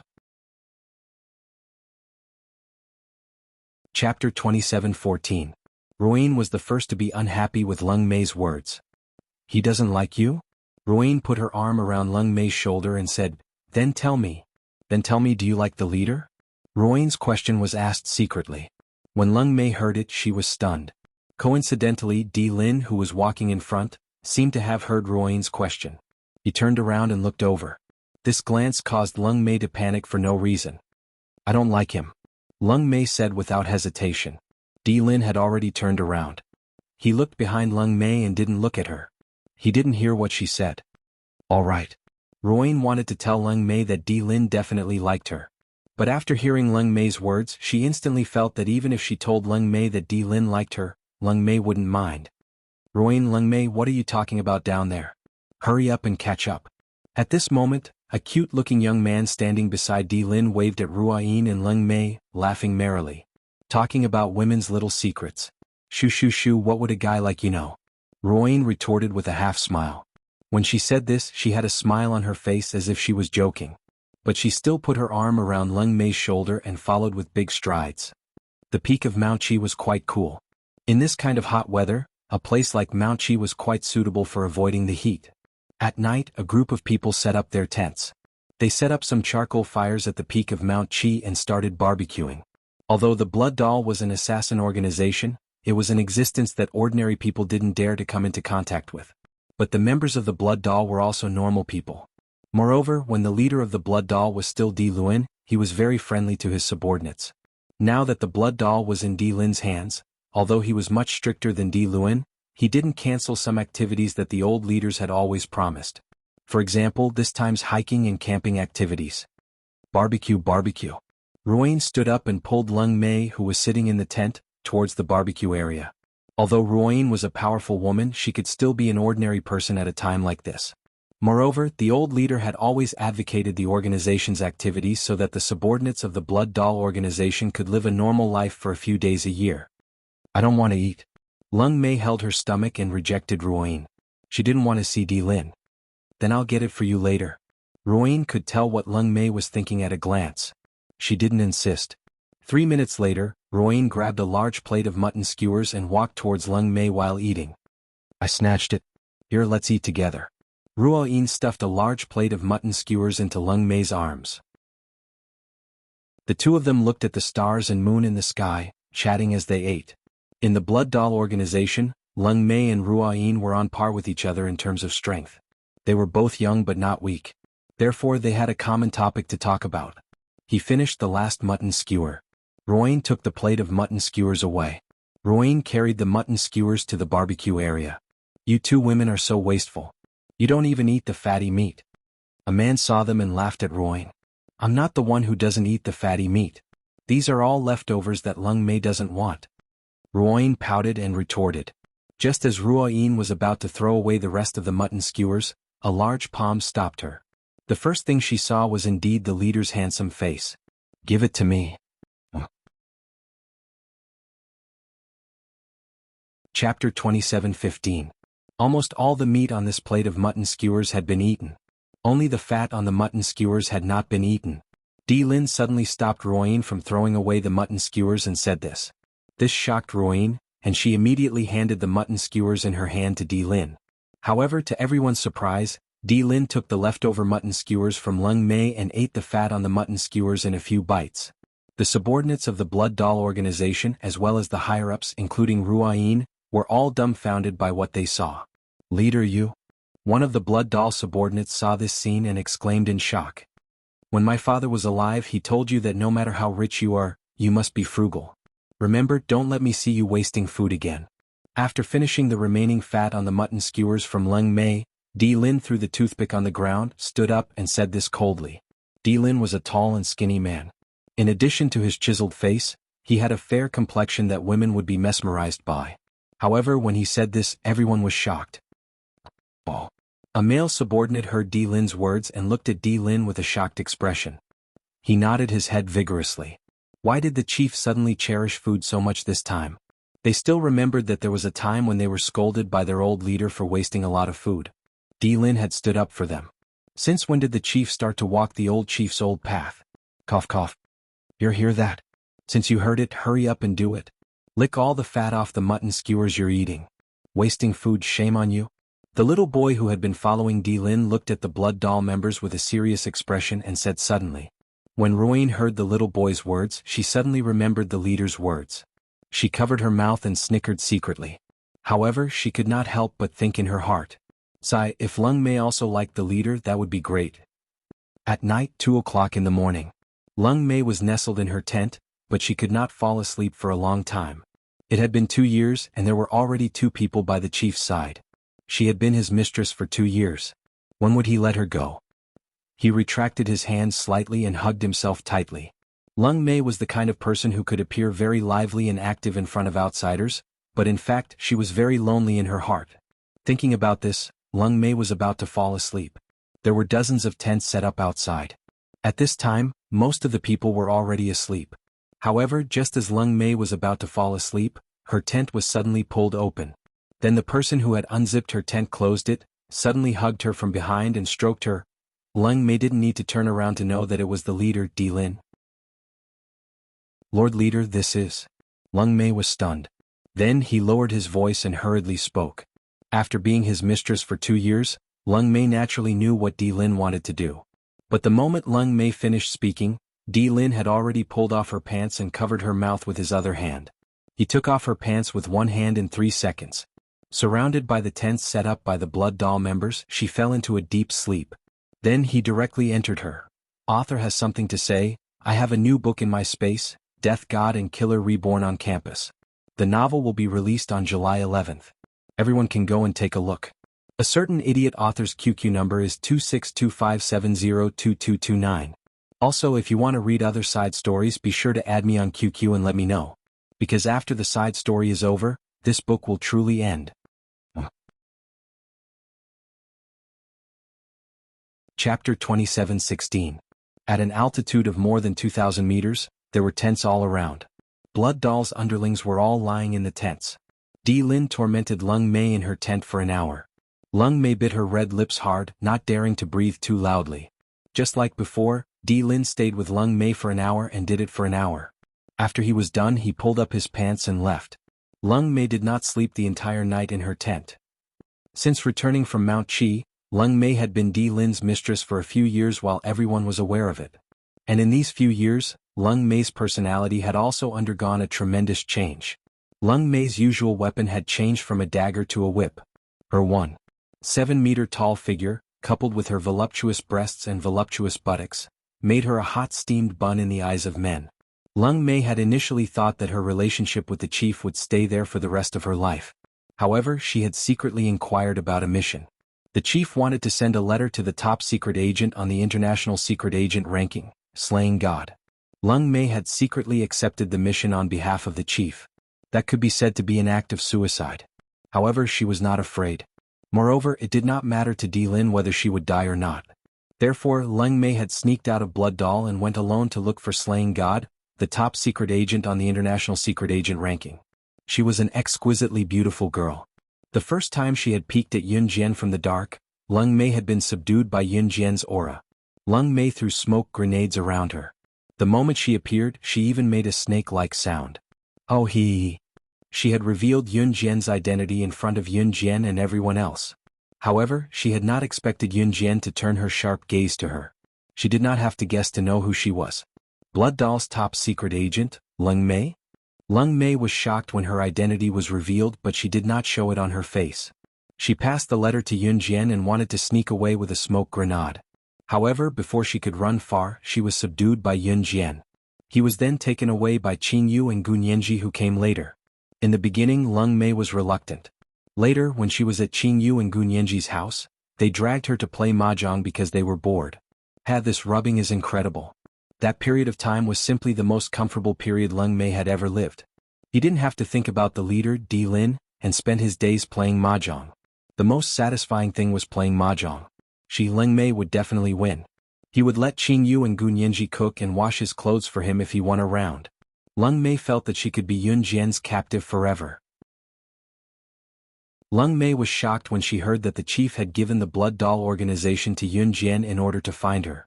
However, she still wanted to stay at Jianghu's house. Who wouldn't like to eat and stay for free? When Yun Jian took down the Blood Doll organization and agreed to let Lung Mei return to Di Lin's side, Yun Jian even went to Jianghu's house to chase her away. You want me to leave? When Lung Mei heard that Yun Jian was going to let him go, his eyes widened in shock. Yun Jian nodded and kicked open the door to Jianghu's house with one foot. She flicked her head to the side and revealed a playful smile, signaling Lung Mei to leave. I'm your captive. I'm not leaving. Lung Mei refused to leave no matter what. If one were to talk about captives since ancient times, Lung Mei would definitely be the first one who refused to leave from the bottom of her heart. Seeing how Yun Jian was shooing her away, Leng Mei hugged the door tightly and shouted at Yun Jian in exasperation. "Young master, you're not going to make it. I'm not leaving. I'm going to stay here. At most, I'll pay the rent. It's not like I can't afford it."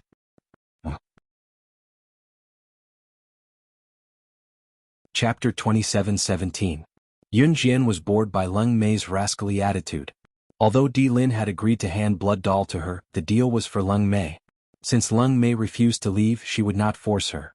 What Leng Mei did not know was that not long after she stayed at Qingyu's house shamelessly, Yun Jian had complained to Di Lin after she went back. The next day, Yun Jian led Di Lin and Ruo Yin to Qingyu's house after making a big detour around Longmen City. Leng Mei wore Qingyu's bunny compromise, a cute teddy bear pajamas. She was caught red-handed by Di Lin. In the end, she was dragged back to Blood Doll by force. After being pressed on the bed by Di Lin for 10 days and 10 nights, Leng Mei took the chance to slip away. This time Leng Mei had learned her lesson. When Gu Nianji tipped her off that Di Lin was coming for her, she plucked up her courage and jumped into the pigsty. The pigsty in the countryside was not clean. The stench almost made Leng Mei faint. In spite of it, she went all out to leave the chief. In the end, she was forced to squeak like a pig. The last time was when Leng Mei grabbed Luo Mei's shoulder and wanted to drag her to find a handsome guy with a giggle, only to be caught by Di Lin. Leng Mei did not want to return to Blood Doll or be a mistress anymore, so she asked Di Lin to end their relationship. She did not expect Di Lin to grab her hand and cut her off. "I love you. That's why I forced you to be my woman back then. Listen to me and come back with me. Don't be stubborn anymore or I'll get angry." Leng Mei had Di Lin in her heart too. She had to admit that when she heard what Di Lin said, she was overjoyed. However, it did not show on her face. Reality proved that Leng Mei was indeed pressed on the bed by Di Lin for 10 days and 10 nights after he caught her. Leng Mei felt like her waist was about to break. If Leng Mei felt that Di Lin had changed in any way after this trip, it was that he had become more careful with her. Once, when she was taking a bath in the bathroom, she thought the door was opened and the person who came in was Ruo Yin. Therefore, Leng Mei scratched his scalp and did not even have the time to turn his head to look. "Ruo Yin, do you think? Is the chief really? Why am I thinking so much? In any case, I don't like Sir Chief. I will definitely leave him. Definitely." After saying that, Leng Mei felt that it wasn't enough, so she added some more details. "Actually, I'm not afraid to tell you that the chief's place is small and narrow. It's not enough, you know? I don't feel good every time. Tell me, how am I going to find other men if I'm really left here by the chief for the rest of my life?" His words were so clear and logical that even Leng Mei himself felt that his words were reasonable.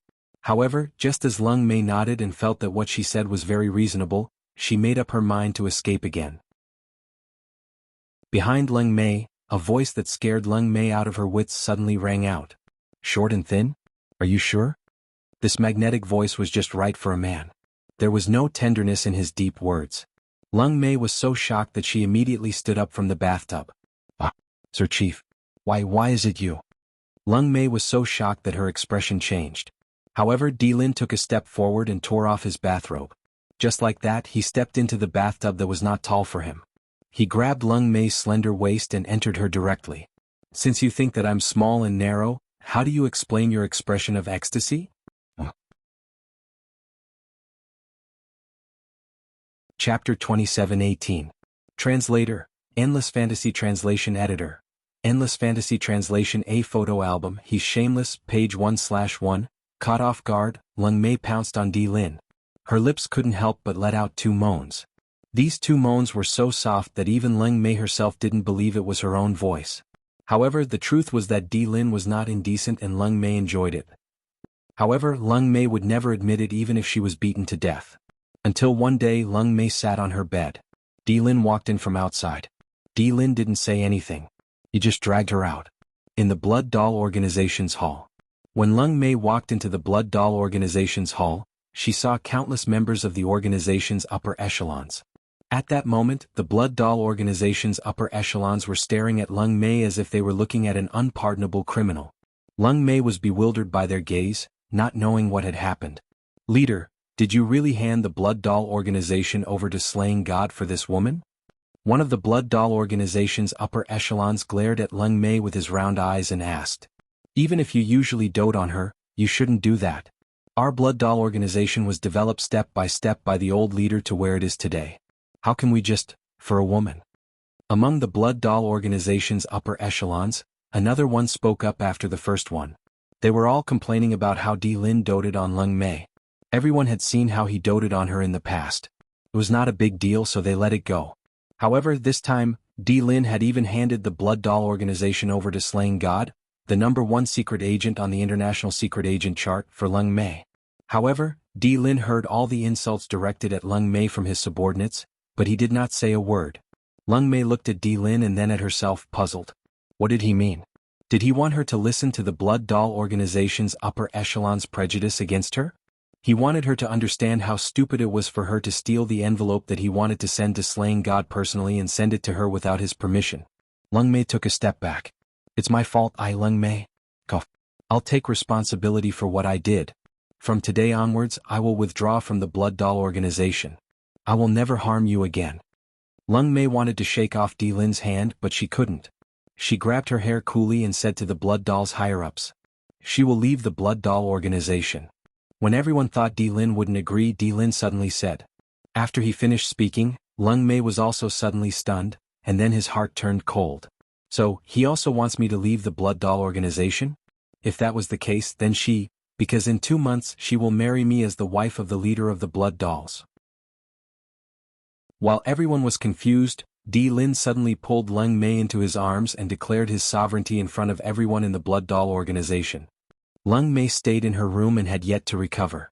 How could she agree to the leader's request? Where's the ring? It was a proposal ceremony. Not a single one. Lung Mei scratched his head helplessly.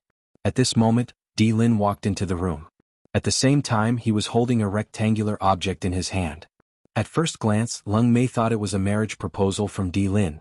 As expected, Di Lin came to Lung Mei and handed the rectangular object to her. A marriage proposal. Lung Mei blushed when she heard that. She glanced at Di Lin with a, "That's more like it" look, then took the rectangular object from him. It was a photo album. She flipped through 2 pages randomly. However, the moment Lung Mei took the photo album and flipped through 2 pages, her face turned redder than a monkey's butt. This photo album. It was all in this photo album. All of it. It was all of the expressions on her face and her long slender legs that were wrapped around his body when they were doing it. There were also photos of her being intimate with him in various places. When did he do it? How could he take such embarrassing photos and save them in a photo album? Shameless. Book Guest House Reading Website. Chapter 27:19. Lung Mei's face quickly turned red. She felt like her face was being burned by fire. She was so embarrassed that she couldn't control herself. What the hell is this? I don't want it. Lung Mei rolled her eyes and pretended that she didn't understand the contents of the album Di Lin gave her. She pursed her lips and reached out with her slender and beautiful hand, wanting to tear the album apart. How could she possibly keep something that would make her feel extremely shy? Other things aside, if someone were to see it, would she still have any face left? Just as Lung Mei was about to tear the album apart, Di Lin seemed to have known what she was going to do. He used his body, which was even taller than Lung Mei, to snatch the album from her hands. As a wedding gift, it's better for me to keep it. As Di Lin spoke, he raised the album high and turned to walk out of the door. Lung Mei was 1.7 meters tall. The moment Di Lin took the album from her hand, she jumped up to grab the album in the air but couldn't reach it. Give it to me. Give it to me. Leader, can you give it to me? I'll do whatever you want in the future. Give it to me. Lung Mei chased after Di Lin all the way out of the room. No one saw that the moment Di Lin walked out of the room with the album that Lung Mei begged for as she ran, his cold smile was slightly raised. There were still 2 weeks before the wedding that Di Lin promised her. In the garden. Lung Mei, who was taking Di Lin for a walk in the garden, had asked him for the 190th time. Are you really going to marry me? In return, Di Lin replied patiently, yes. He had been waiting for this day for a long time. Lung Mei gulped and looked up at Di Lin. She used a different method to ask the original question. Then, are you really going to marry me? Yes. Di Lin didn't get annoyed by Lung Mei's question. His slender hand interlocked with Lung Mei's slender hand. He stared at her with undisguised adoration and replied solemnly. Lung Mei gulped softly, suppressing the joy in her heart that could not be expressed. She smiled and looked at Di Lin. Is this okay? I was only your mistress before. At this critical moment, Lung Mei became shy. She glanced at Di Lin like a flower waiting to blossom. Before she could finish her sentence, Di Lin grabbed her wrist and said coldly, "Don't worry, Mississippi, who said you were my mistress?" He had never treated her as his mistress. That's what the organization said. "I was only 16 back then and you forced me. Isn't that your mistress?" Lung Mei didn't understand why Di Lin was so angry. She turned around and pouted. Just as she was about to explain, Di Lin's expression changed. A large head had already descended from above. He used his handsome lips to capture her small mouth tightly, and they tossed and turned. Damn it! Who was the one who said the word, mistress? From the very beginning, he had never intended to treat her as his mistress. It was only a matter of time before she married him. On the day of Di Lin and Lung Mei's wedding, Yun Jian and the others were invited to visit as promised. "Sister Jian, why don't I see Lung Mei and her husband?" Qing Yu tugged at Yun Jian's arm and asked her excitedly. Sob, sob, sob. Lung Mei is getting married. Will she still play mahjong with us in the future? Gu Nianji rubbed her eyes, which did not have any tears at all, and said with a pained expression. "What mahjong? You'd better get rid of that stalker who's been following you." Qing Yu shook Gu Nianji's arm lightly and glanced behind her. She saw a man in plain clothes standing there. It was obvious that he was waiting for Gu Nianji. It was Li Nong. "Right, Sister Jian, where do you think Lung Mei went? Why hasn't she come out to play with us yet?" Qing Yu stomped her foot and asked Yun Jian. Yun Jian's lips curled into a half-understood smile as she chuckled faintly. "Maybe she's doing something unspeakable." In a certain bridal room. The wedding was not over yet. Don't. Chief, don't tear it. Be gentle. "You'll be found out later if you tear the wedding gown." Her soft and delicate female voice was met with a certain someone's deeper treatment. The night was still young. Their story was not the end but the beginning.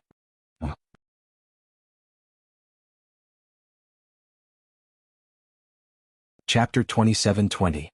How nice would it be if you were a boy? If you weren't a girl, you'd be the boss. You'd be the most favored eldest son of the Cheng family. God, why are you doing this to us? The words Shinji had heard the most since he was young were his mother hiding in her room, wiping away her tears as she nagged. She was a girl, not a boy. This was her mother's lifelong hatred. She hated that she was not a boy and could not bring her mother a promotion in the Cheng family. Therefore, Shinji had been ordered around by the Cheng family since she was young. She was already tired and numb. Although Shinji was young, she was very mature. When she was 5 years old, she chose to escape from such a family. She knew that her mother, who hated and loved her at the same time, followed her all the way. After she chose to leave with someone who gave her snacks, her mother, the woman named Yun Hua, hid in a corner and cried for a long time. She was only 5 years old, a little girl who did not even know what death meant. Her disappointment in the word, mother, was something that outsiders would never understand. In the end, the woman who called her mother only dared to hide in a corner and cry as she watched her leave. In her first year in the Inhun organization, Shinji was already invincible. Perhaps others did not know why she was invincible, but she knew it very well. That was because after she was cruelly abandoned by her family, she no longer cared about her life and survival. Even if she died, such a life without goals was meaningless to her. People who were relaxed and unburdened were more likely to succeed because they were alone in the world and did not need to leave any way out for themselves. On the other hand, those who had families, children, and people they cared about would be overcautious and could only be ordinary people for the rest of their lives. Shinji belonged to the former. Like slaying God, she risked her life when she was ruthless. Even if someone stabbed her with a knife, she would not care about her wound and would kill her opponent first. Just like that, when she first entered the Inhun organization, almost none of the children were her match. That was until she met the girl who had lost her confidence in survival but reignited her goal, 006. She had defeated her. She even looked down on her. Loser. Shinji could not help but feel her blood boil when she heard that. 006, I'll remember you. I'll defeat you. The young Shinji shouted at slaying God. From then on, defeating slaying God became Shinji's only goal. This was Shinji's goal and at the same time, it was her motivation to survive. She did not have a good childhood. She did not miss her past. She had even thought of giving up on life. Perhaps to others, defeating slaying God was just a display of competitiveness. To Shinji, it was her motivation to survive. It was no longer a display of competitiveness, but a goal that she would never forget. However, one day the woman she would never be able to defeat, slaying God, died. When Shenji first heard the news, she was thunderstruck, but she chose to continue living because she had chosen to protect Wuxia mercenaries on behalf of slaying God, that foolish woman. She knew that she would not leave. She would come back one day. Slaying God in 2019. But Shen slaying slaying. She just wanted to have a good sleep, a sleep that she would never wake up from. She wanted to fight again in her next life. By then she would definitely defeat slaying God. She would never go back on her words. Come. Wonderful book house. Chapter 27-21. No. Please don't bully me, I'll listen to you. I'll listen to everything you say. Please don't bully me anymore. The moment Lin Mingyu pushed her into the toilet, the original owner of Yun Jian's body, Yiji, was terrified. Little bitch. You seduced my man, do you think I'll let you go just like that? Go. Shove her head into the cesspool in the toilet. Make her eat shit all over her face. Let's see if Ingjun still likes this bitch's face in the future. Lin Mingyu ordered her 2 lackeys mercilessly. At this moment, Lin Mingyu's 2 lackeys pressed Yiji's shoulders and pushed her into the smelly toilet. Yiji's fear came from the depths of her soul, and her expression changed. The next second she fainted and her mind went blank. When Yiji woke up again, she was in a storeroom. She pressed her head and forced herself to sit up straight with a trembling face. But when she saw a male figure suddenly appear in front of the storeroom under the moonlight, Yiji was so scared that her whole body trembled. Just as she was about to shout, the male figure standing far away appeared in front of her in a flash and reached out to cover her lips. Don't talk, the man said coldly. Under the moonlight, Yiji hugged her body in fear and didn't say anything else. But she saw a faint light coming in from the window and shining on the man's face. The man was wearing a ghost mask all the time, which gave Yiji a great fright. Ah! Yiji was so scared that she shrank into the corner as fast as she could, but she still couldn't help but scream. Yuan Jin massaged his forehead and walked towards Yiji. Yuan Lin. If there's anything you don't understand you can ask me, Yuan Lin said coldly to Yiji and nodded. He came here with a purpose, to find Yiji. From Yuan Lin's words, Yiji learned that she had been reborn into another person's body. And her original body was Yun Jian's. She was just a puppet that couldn't be contained in this world, a puppet that shouldn't have been born in this world. The moment she knew the truth, Yiji shrank her body and replied to Yuan Lin with a single word, "Oh." The original owner of Yiji's body was called Yiji. She was a little beggar and now she was doing odd jobs in a brothel. Because Yiji's body was shriveled and she looked thin, no one wanted her even when she was married. So she was just doing odd jobs in the brothel, that was all. Yuan Lin didn't seem to have a proper job. She was doing odd jobs and Yuan Lin just stood there and watched without saying a word. Ping! Yiji was wiping the bowls and chopsticks on the table. Suddenly the bowls and chopsticks fell to the ground. She quickly squatted down to pick it up. Little bitch. I told you to be careful. How dare you smash the bowl? At this time the mother of the brothel saw this scene, grabbed the feather duster and rushed over to beat them. Yuan Lin tt. Yuan Lin was cruel. To him Yiji was just a stranger. He wasn't a stallion that would reach out to any woman. Please don't hit me, sob, please don't hit me. Yiji woke up from her dream. She saw Yuan Lin standing beside her. She was so scared that she hugged her chest and shrank into the corner. Yuan Lin's eyes twitched when he saw the tears in her eyes. He didn't say anything. He grabbed Yiji's ankle and dragged her out from the corner of the bed. Then he tore off her clothes. Yiji wasn't wearing a bra. Her chest looked flat. Yuan Lin never saw Yiji as a woman. But when Yuan Lin tore off Yiji's clothes, her chest, which was wrapped under her clothes, looked flat but was abnormally full. Seeing the scene in front of him, Yuan Xing's entire body froze. What are you doing? Yiji was scared by Yuan Lin's action. She shrank back into the corner and wrapped the blanket around her chest. At this moment Yuan Xing walked to Yiji's side and pulled her clothes away from her chest. He said indifferently, "Apply the medicine." When Yiji heard this, although she was shy, she gave up struggling. What Yiji didn't know was that when Yuan Jin was applying the medicine on Yiji's body, his eyes were always attracted by the beautiful scenery in front of her chest. His eyes kept glancing there. Author has something to say. Author Yan's QQ number is 2625702229. Her new book's character design is the first post on the forum. Everyone can take a look. Come. Wonderful book house. Chapter 27-22. Translator, Endless Fantasy Translation Editor. Endless Fantasy Translation, page 1/1. Yiji didn't notice that Yuan Xing was looking at places he shouldn't be looking at when he was applying medicine on her back. Without the cover of the blanket, Yiji was naturally a little embarrassed. She wrapped her hands around her chest and let Yuan Xen apply medicine on her injured chest and back. "Take your hand away," Yuan Xing said seriously when he saw Yiji covering a place she shouldn't be looking at. With that, Yiji's face turned slightly red. "But I'm embarrassed." However, before she could finish her sentence, Yuan Xing had already reached out and pulled Yiji's hand away from her chest. He applied medicine on her. After that, Yuan Xing didn't look at Yiji again. He was like a homosexual who had no interest in women. He turned and left. Yiji shrunk her body and looked at the place where Yuan Jin disappeared. She swallowed a mouthful of saliva and said nothing in the end. Days passed by. Yiji helped to serve tea at the back of the brothel. Her small face was covered in black charcoal. It covered her original beauty and made her look ordinary.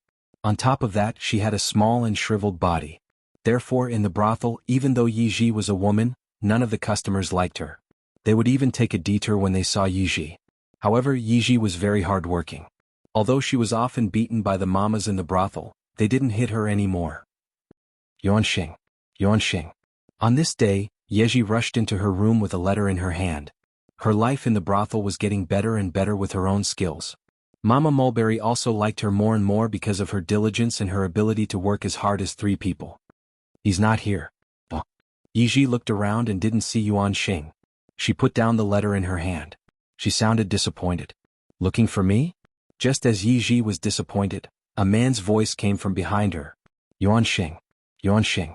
Look at this." Yiji heard Yuan Xing's voice. Her disappointment turned into joy. She put the letter in front of Yuan Xing. "What's this?" Yuan Xing took the letter and opened it. There were a few dollar notes in the letter. They were old and worn. "The money I earned. It's a reward from Mama Mulberry." Yiji happily raised her head and puffed out her chest. "Come with me. Let's go buy some candied fruits." Yiji grabbed Yuan Xing's cold hand and ran out. They bought 2 candied fruits. Yuan Xing took one for her. Yiji sat by the roadside and licked the candied fruits carefully. She didn't want to eat them all. Yuan Xing was bored. He was in the 90s. He had a mission. He didn't think he was Yiji editor. Endless Fantasy Translation, but for some reason he couldn't walk. She watched as Yiji licked all the candied haws until not even a speck was left. Yuan Xing stretched out his hand and handed over the candied haws that he had not eaten. "Aren't you not?" Yiji licked her hand, which still had a trace of the sweetness of the tanghulu. She raised her head and looked at Yuan Jin, who was handing her the tanghulu, with a look of surprise. Yuan Xing looked away. He didn't look at her swaying upper body as he answered Yiji. Yiji looked excited and happy. She sat on the flower bed and swayed her upper body. The girl didn't know that her swaying posture reminded a certain someone of the endless scene he saw when he applied medicine for her. A certain someone had a physiological reaction because of her actions. Book Guesthouse Reading Website.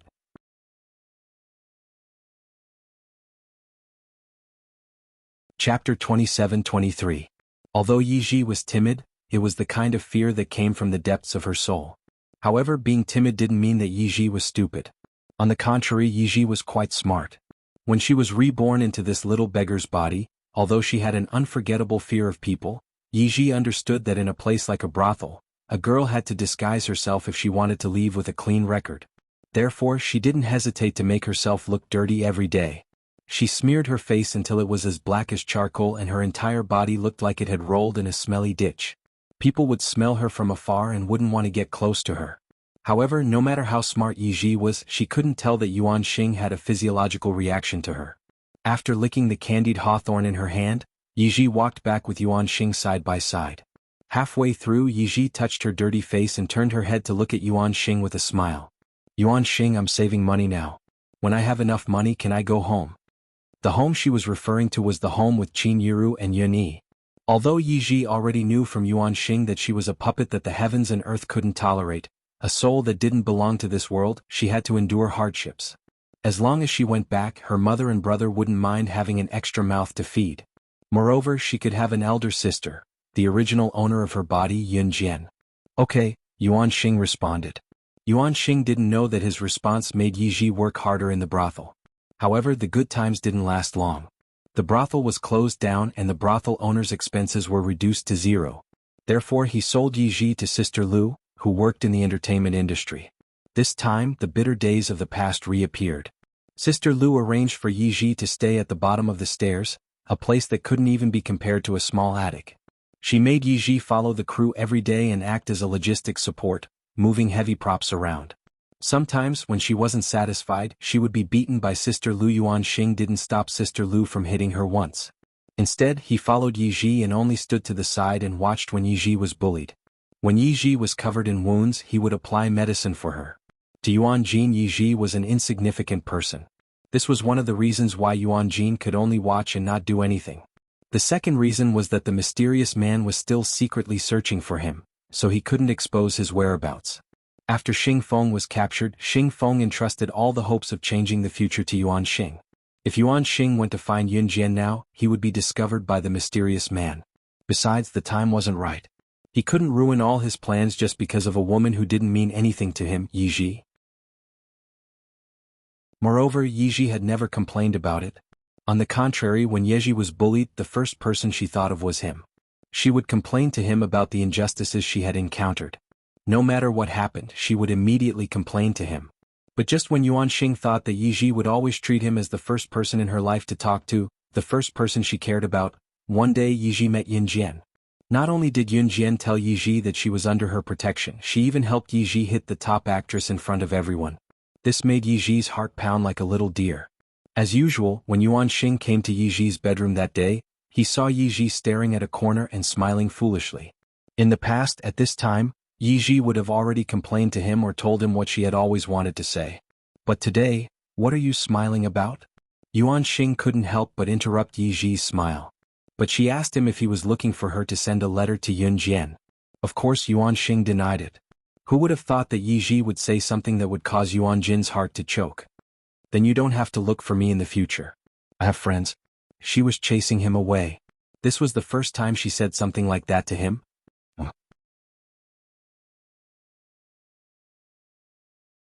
Chapter 27-24. Okay. Yuanxing's handsome face under the mask only twitched a little. He had only uttered a simple and nonchalant "okay" back then and turned to leave. Only God knew how complicated his feelings were back then. Yuanxing had indeed left. A few days later, however, Yuanxing could not help looking for Yiji again. He did not know that Yiji was trying on the hair clip that Yunjian had given her. Yuanxing had to admit that a ball of anger was slowly burning within him. He thought that Yiji would have a good chat with him after not seeing him for so many days. Who would have thought that Yiji would extend her hand to ask for a letter, saying that she had told him not to look for her if he had nothing to do and that if he did, it would be because he had something for her to pass to Yunjian. Of course he did not. Yuanxing was furious. Still, he took out the hair clip and gave it to her. Yiji misunderstood and thought that he was giving the hair clip to Yunjian. Later, Sister Lu appeared and wanted to hit Yiji. For some reason, Yuanxing felt that Yiji would completely distance herself from him if he did not do anything. Hence, he did. After that, when Yuanxing looked for Yiji again, she had already been brought back to Longmen City by Yunjian. Yuanxing did not plan to meet Yunjian back then. The timing was not right. However, he could not help himself from not seeing Yiji, so he took the risk of being caught by Yunjian and snuck into Yiji's room again and again. Like a thief, he would sneak in when Yunjian was not home. However, he went to Longmen City and took the risk to look for Yiji a few times. The last time, Yiji pouted and chased him away. If you're fine, don't come looking for me anymore. I'm going to school soon. Also, if you come looking for me here often, Sister Yunjian won't be happy. Sister Yunjian. Yiji kept calling her Sister Yunjian, infuriating Yuanxing. Grabbing her hand, he pulled Yiji along and jumped out of the villa's second-floor window without another word. Yiji clung to his clothes in fright, her small body leaning into his embrace. At this moment, Yuan Lin's annoyed mood finally eased a little. Yiji was taken away by Yuanxing again. When Yuanxing came to this era, the Four Seas were his home. But it was different from before. In the past, he was the one who watched over Yiji's life. Now he was the one taking care of Yiji. He wanted Yiji to have a better life. Holding Yiji's small hand, Yuanxing felt great satisfaction for the first time. Do you want to eat tanghulu? Yuanxing asked Yiji. Yuanjin did not have a fixed home. He had no one to rely on. Although he did not lack money, he would not stay in one place for too long. He brought her to a hotel before they even went to a city. But she didn't seem happy. Oh. Yi nodded listlessly as Yuan Ying held her hand. Yuan Jin bought 10 sticks of tanghulu for Yeji. Yi ate in small bites, but she was still unhappy. Do you want to eat anything else? Yuan Jin asked as he reached out and wiped the candied haws stuck to Yi's mouth. His tone was still cold, but Yuan Xing knew that this was the greatest gentleness he could give in all these years. He and Xing Feng had traveled to so many places and killed so many people just to change the fate of Yunjian's group. Their hearts had long since died. But for Yi he had no choice but to reopen his heart. I don't want to. Yi shook her head. She suddenly raised her head. Under Yuan Xing's expectant gaze, she shared her girlish secret with him like before. Yuan Xing, I'll tell you a secret. Okay. I'm listening. Yuan Xing's lips curled up slightly. He thought that Yi would become dependent on him again, but he didn't expect to hear this sentence. I think I've fallen in love with Yun Jian. Come. Wonderful book house. Chapter 27-25. Translator, Endless Fantasy Translation Editor. Endless Fantasy Translation, page 1/1. In the past, when Yun Jian treated Yi well, Yi only hid in a corner and secretly rejoiced. Seeing this, Yuan Xing felt extremely displeased in his heart. Seeing Yi hiding in a corner and secretly reminiscing about Yun Jian, Yuan Xing was very unhappy. This time Yi was even more ruthless. Just when Yuan Xing thought that she would secretly tell him her little secret like before, she suddenly said this. Yuan Xing's face instantly turned darker than a frying pan. But that was not all. Yi's next sentence was even more ruthless. It's not that kind of like it's. I feel like it's the kind of like a girl has for a guy. Yuan Xing's face only darkened, but in reality, his heart was very complicated. I don't know if it's that kind of like. Before Yuan Xing's face could finish darkening, Yi suddenly covered her face and shook her head shyly. That face of a little girl who had a crush on someone and confided in someone she trusted looked very much like love. And Yuan Xing was not the one Yi had a crush on, but the one Yi confided in. His face could no longer be described as dark. Anyway, I feel that Sister Yun Jian is very, very handsome. Alright, Yuan Xing, do you know where Sister Yun Jian went? Let's go find her together. I feel like I haven't seen her in a long time. Yi gradually recovered from her crush. She was already holding Yuan Xing's hand and looking up at him. Although Yuan Xing would not help her when she was bullied in the past, he would unconditionally agree to go wherever she wanted to go. Yi thought that Yuan Xing would agree immediately. Who knew that Yuan Xing would reach out and grab her little hand? He did not even care that the candied haws in her arms had fallen to the ground. He rejected her directly. No. After that, Yuan Xing pulled Yi and dragged her away. Why not? However, Yi didn't ask this question. She forcefully swallowed the last question she wanted to ask. Over the next few days, Yuan Li brought Yi to several cities and wandered to many places. Yi had been sulking the whole time. She only ate a few mouthfuls of food and curled up in the corner of the bed when she slept. Her expression was dull and lifeless. She didn't even bother to look at her favorite candied hawthorn.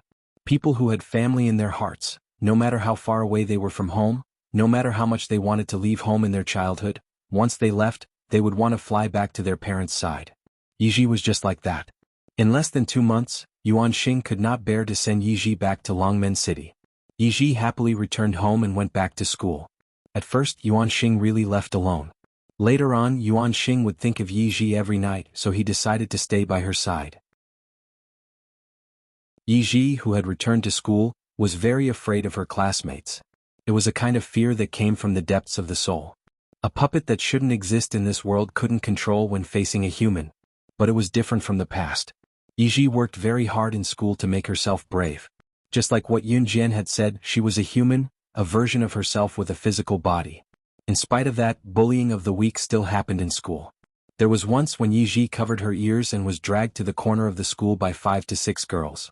Yi squatted in the corner, not daring to lift her head.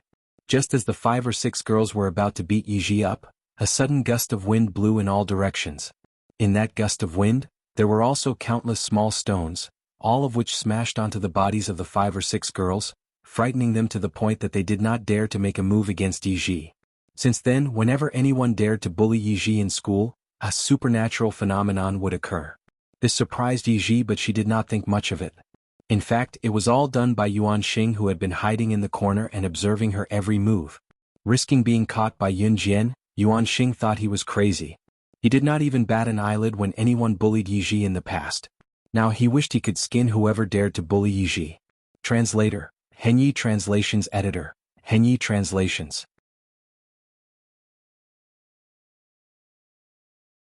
Chapter 27-26. The matter of Yuan Xing secretly protecting Yi Ji had always been very covert and had never been discovered by anyone. Until, one day Yun Jian came to school to find Yi Ji and slapped her in public. Yuan Xing knew that Yun Jian did this to lure him out. But he couldn't help but stand up. After Yun Jian left, Yuan Xing still pretended that he never cared about Yi Ji. In fact, he was still secretly protecting her. Until the war came and they won the war. Everything was over. The mysterious man was also completely destroyed. Yuan Xing and Xing Feng, who came from the future, also bid farewell to everyone in the forest of time and space. Yuan Xing thought that he could go back to the year 2004 from 2019 to find Yi Ji through the time and space portal. But who would have thought that the time and space portal would not open after 20 minutes? Yuan Xing was anxious, so he grabbed Yi Ji's hand and said to her, "Come with me." Then, afraid that Yi Ji would not agree, Yuan Xing added, "I'll marry you." The moment Yi Ji agreed, what outsiders didn't know was that Yuan Xing heaved a sigh of relief. He grabbed Yi Ji's hand and led her into the time and space portal with joy. What Yun Jian and the others didn't know was that Yi Ji, who had agreed to go with Yuan Xing, suddenly wanted to go back on her words the moment she stepped into the time and space portal. Yuan Xing, I think I'd better." She was still a little scared, even though she would still meet her parents, Yun Jian and the others, after arriving there. But they were all from the future. She had been absent from their lives for so many years. What if they didn't like her anymore? What if they didn't remember her? What if, "You've already come this far. Do you think you still have room to go back on your words?" Yuan Xing laughed heartily. He waved his hand and led Yi Ji into the time and space portal. Xing Feng snickered a couple of times behind him. Then he coughed dryly for a moment before following closely behind. Yi Ji had just arrived in the year 2019 and came to the future world. There were many things she couldn't adapt to. At first she was scared. However, she found that after more than 10 years, Yun Jian, Qin Yiru, and Yun Yi did not forget her. Moreover, her sister Yun Jian looked exactly the same as she did in 2004, more than 10 years ago. She was still youthful and beautiful, and her appearance had not aged at all. This made Yeji feel very close to him. The next day, Yuan Xing went to Qin Yiru's house to propose marriage to Yi Ji, intending to complete the marriage process. The night before the wedding, in Yeji's boudoir, Yi Ji was still clutching her fluttering heart. She could not believe that she was actually going to marry Yuan Xing. Moreover, she wanted to cry but had no tears. Originally she liked cool girls like Yun Jian. Why did she suddenly agree to marry Yuan Xing? Yi Ji covered her face out of habit and blushed. Can I refuse him? Yi Ji thought for a long time in her little head. In the end, she looked at herself in the mirror and shook her head twice. She pouted and asked herself in the mirror. No. She was just talking to herself, but suddenly she got a reply. Yi Ji looked in the direction of the voice in shock. She saw Yuan Xing walking toward her. When did you come in? Yi Ji was shocked. I'm here to check on my bride in advance. Yuan Xing smiled wickedly. He took 3 steps forward and grabbed Yi Ji's hand, pressing her down on the makeup table. Don't tear my clothes. Yuan Xing. If you do this again, I'll get angry. I'm really angry. Don't. What's this feeling? Don't. It's so embarrassing. Don't touch there. That's so dirty. Don't lick it. Come. Wonderful book house.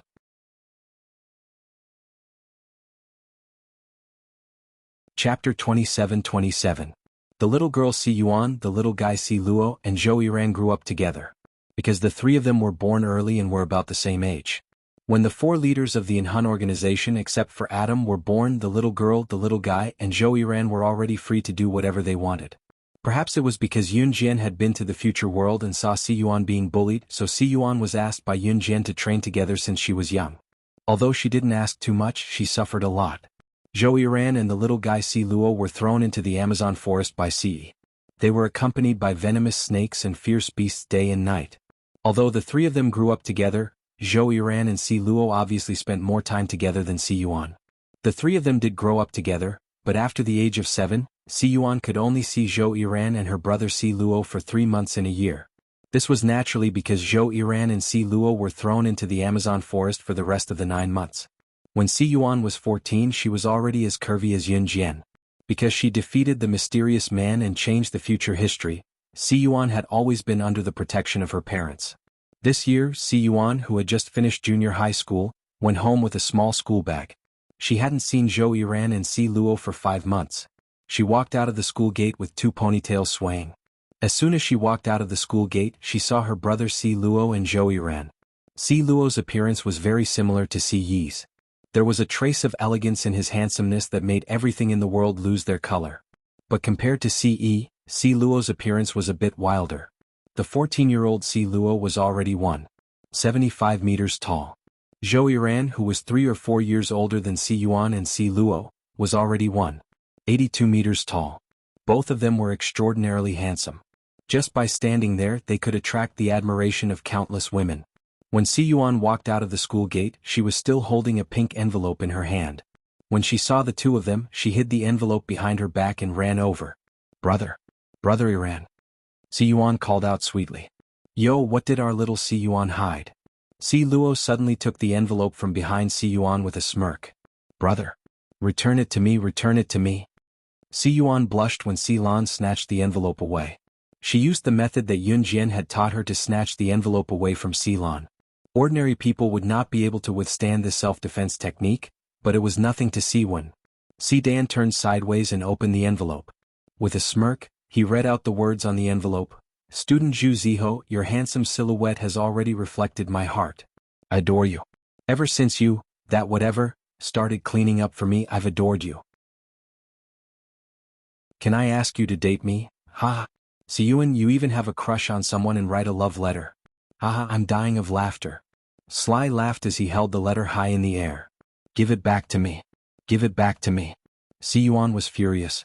When Zhou Yiran heard that Si Yuan had given a love letter to the boy beside her, his eyes flickered. Taking advantage of his height, he snatched the envelope from Si Yuan's hands and tore the love letter in front of Si Yuan and Si Yuan. Then Zhou Yiran sneered. A pile of scrap paper, ha. Si Yuan and Si Yuan.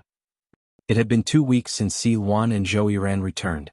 On this day, Zhou Yiran had just woken up and was about to go for his morning exercise. When he passed by Si Yuan's room, he was suddenly attracted by Si Yuan, who was hiding behind the door with only one eye exposed. Brother Yiran, can you come over for a moment? Si Yuan looked at Zhou Yiran with a dying gaze. Zhou Yiran walked over. However, he saw Si Yuan stretching out her bloody hands from behind. She was so scared that her face turned pale. She said to Zhou Yiran with a frightened expression, Brother Yiran, I'm about to die. Big brother Yiran, I think I'm about to die. What should I do? My thigh has been bleeding since I woke up this morning. I couldn't find a wound even after searching for a long time. Can you help me take a look? Come. Wonderful book house.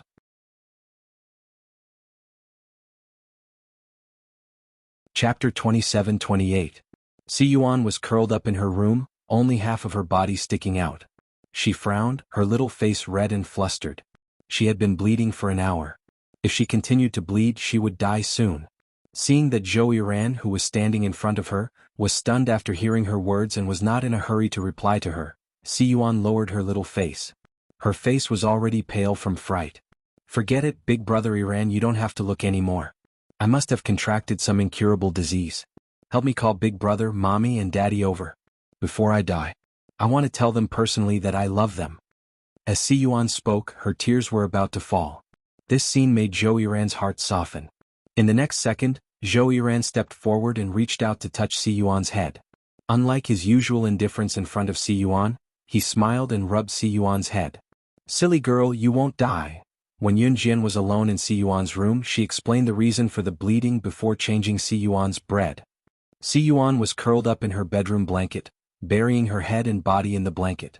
After hearing Yun Jian explain the reason for the bleeding, Si Yuan was so embarrassed that she buried her head in the blanket and couldn't raise it.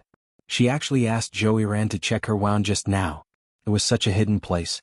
If she really let Zhou Yiran check it for her, Aya. He must think that I'm stupid. So embarrassing, so embarrassing. I don't want to see Zhou Yiran anymore. That guy is so annoying. Si Yuan used her cold little hands to hold her cheeks. She curled up in the blanket and tossed and turned, embarrassed and embarrassed. These words Si Yuan directly ridiculed. Because basically no one would enter her room. But who knew that just as she said this, the blanket that Si Yuan was covering was lifted. Si Yuan was suddenly stunned. When she reacted, she saw Zhou Yiran's handsome face. Why does Si Yuan hate me? Zhou Yiran looked at Si Yuan with an evil smile and repeated Si Yuan's words. Ah, big brother Yiran, why are you here? The person Si Yuan didn't want to see the most right now was Zhou Yiran. She covered herself with the blanket and desperately shrank into the corner. Drink this. Zhou Yiran stopped joking with Si Yuan and handed her a bowl of brown sugar water. When Si Yuan saw this, she forced herself to forget the awkwardness and shame she felt just now. She took the brown sugar water from Zhou Yiran's hand and carefully put it to her lips, gently sipping it. When Zhou Yiran placed his hand in front of her abdomen without warning, Si Yuan was suddenly startled. She shrunk her stomach and moved her body back by 2 inches. Does it hurt? Zhou Yiran gently rubbed Si Yuan's stomach and asked softly. Si Yuan looked at Zhou Yiran blankly and shook her head. At this moment, Si Yuan's phone rang. Hearing the ringtone, Si Yuan suddenly reacted. She picked up the phone and answered the call. After receiving the call, Si Yuan's embarrassment and shyness when she was facing Zhou Yiran just now completely disappeared. Her eyebrows revealed joy again. She used the expression of a girl who adored a boy and shouted to the boy on the phone in front of Zhou Yiran. Hello, is this Senior Zhu Ziho? I'm at home now. Is it a classmate gathering? Is it organized by Senior Zhu Ziho? Go, of course I have time. And I also have something that I want to give to Senior Zhu Ziho alone. Come. Wonderful book house.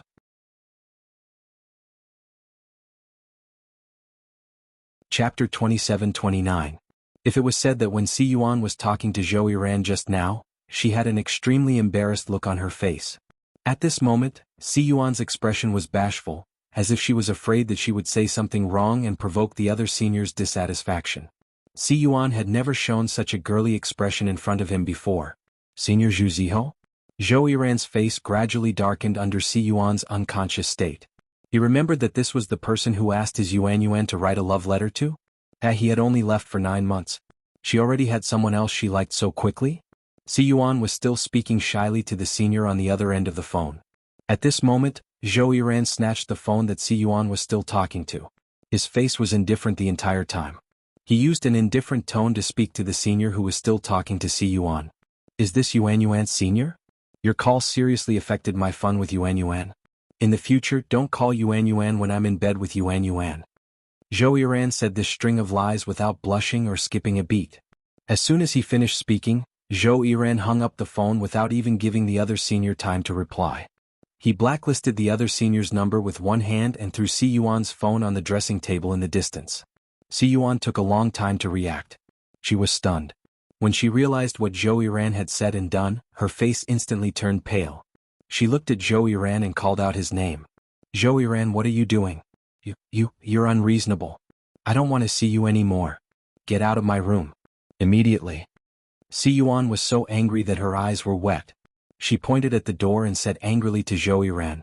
Have you forgotten Yuan? You accepted my flowers when you were young and agreed to be my bride.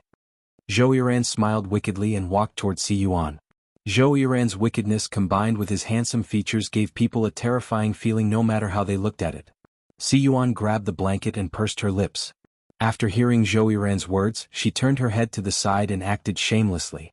Did I say that? Just as Si Yuan finished speaking, Zhou Yiran suddenly stepped forward and grabbed Si Yuan's chin. He leaned forward, grabbed her red lips and pressed his lips against hers. The moment she was suddenly kissed, Si Yuan had an indescribable feeling. She had always treated Zhou Yiran as her brother, just like brother Si Rua. But he actually, and she seemed to, like this feeling. What's wrong with her? Silly girl, you don't even know how to close your eyes. Zhou Yiran saw that Si Yuan was almost suffocated by his kiss. He smiled and let go of her. With his hands in his pockets, Zhou Yiran stared fixedly at Si Yuan. Finally, a meaningful arc appeared on his face. Silly girl, you can't run away. I have to marry you. As for Senior Zhu Ziho, if one came he would kill one. If two came he would kill two. His Yuan could only be his. Big brother Yiran, don't show that kind of expression. I'm scared. Si Yuan looked at Zhou Yiran's devilishly charming expression, as though he was holding her in his hands. She shivered. The next second she was pulled into Zhou Yiran's embrace. Don't be afraid. There's something that will make you even more afraid in the future. That thing will make you pregnant and make you his woman forever, his little Yuan. Already, I can't wait to make you my woman. Come. Wonderful book house.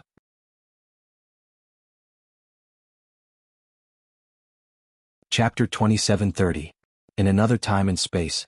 After Yun Jian and Si Yi died together with the mysterious man Shuang Lin Wei, Adam Mo Sin, and the others all died in that battle. Just 3 years after the war in early 2019. Si Dan, Zhou Yiran and Yuan Jin were drinking in a bar. At that time Yuan Jin was not called Yuan Jin. Yuan Jin did not have a real name. His parents always called him Lingling. Later, in the battle in 2016, Shuang and Si Luo died. Yuan Jin gave himself a name, Yuan Jin. The three of them got drunk in the bar. When they left the bar, they suddenly saw a black shadow. Originally this was not a strange thing. However, the black shadow was dressed exactly the same as the mysterious man. The year 2019 was 3 years since the mysterious man had perished together with Yun Jian and the others. The mysterious man had died long ago. How could he still be alive? Therefore the three of them followed him. Although they lost the mysterious man, they found the spacetime gate in the spacetime forest. Now, no matter how stupid they were, they could guess that the mysterious man was from the future world. In that case their parents could still be saved. Are you sure?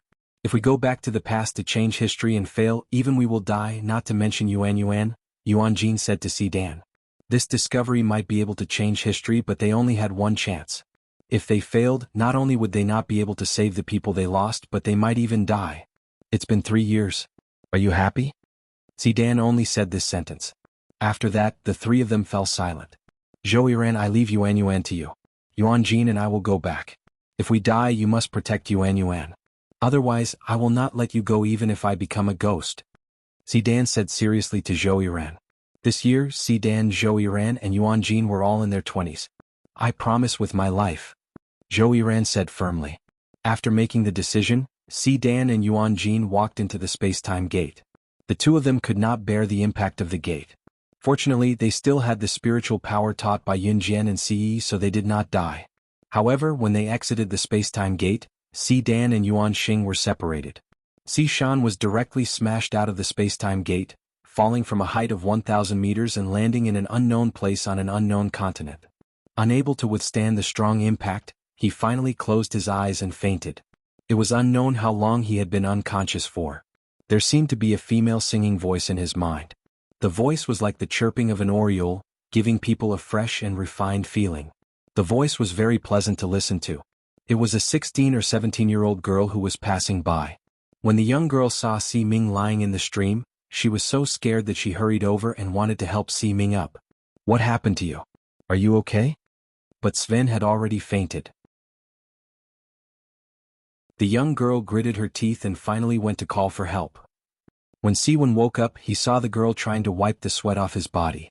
He struggled to get up, but he felt as if his entire body had been crushed by a tire. The pain was unbearable. Don't get up, you're covered in wounds from head to toe, you'll split open. Hurry up and lie down. The young girl quickly put down the towel that she had used to wipe his body and helped him lie down.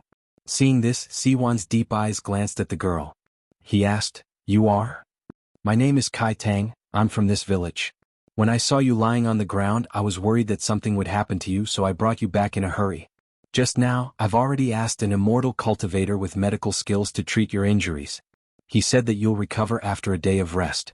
Lie down and don't move, I'll change the water for you and wipe your body. This will heal you faster." The young girl was very delicate, and her big eyes seemed to be able to speak. She looked at Si Dan, and after saying this, she stood up and smiled at him. Then she walked out with a slightly shy face. If you want to talk about Campus Rebirth, the strongest female secret agent, with more like-minded people, follow excellent reading literature on WeChat. Talk about life, find a confidant.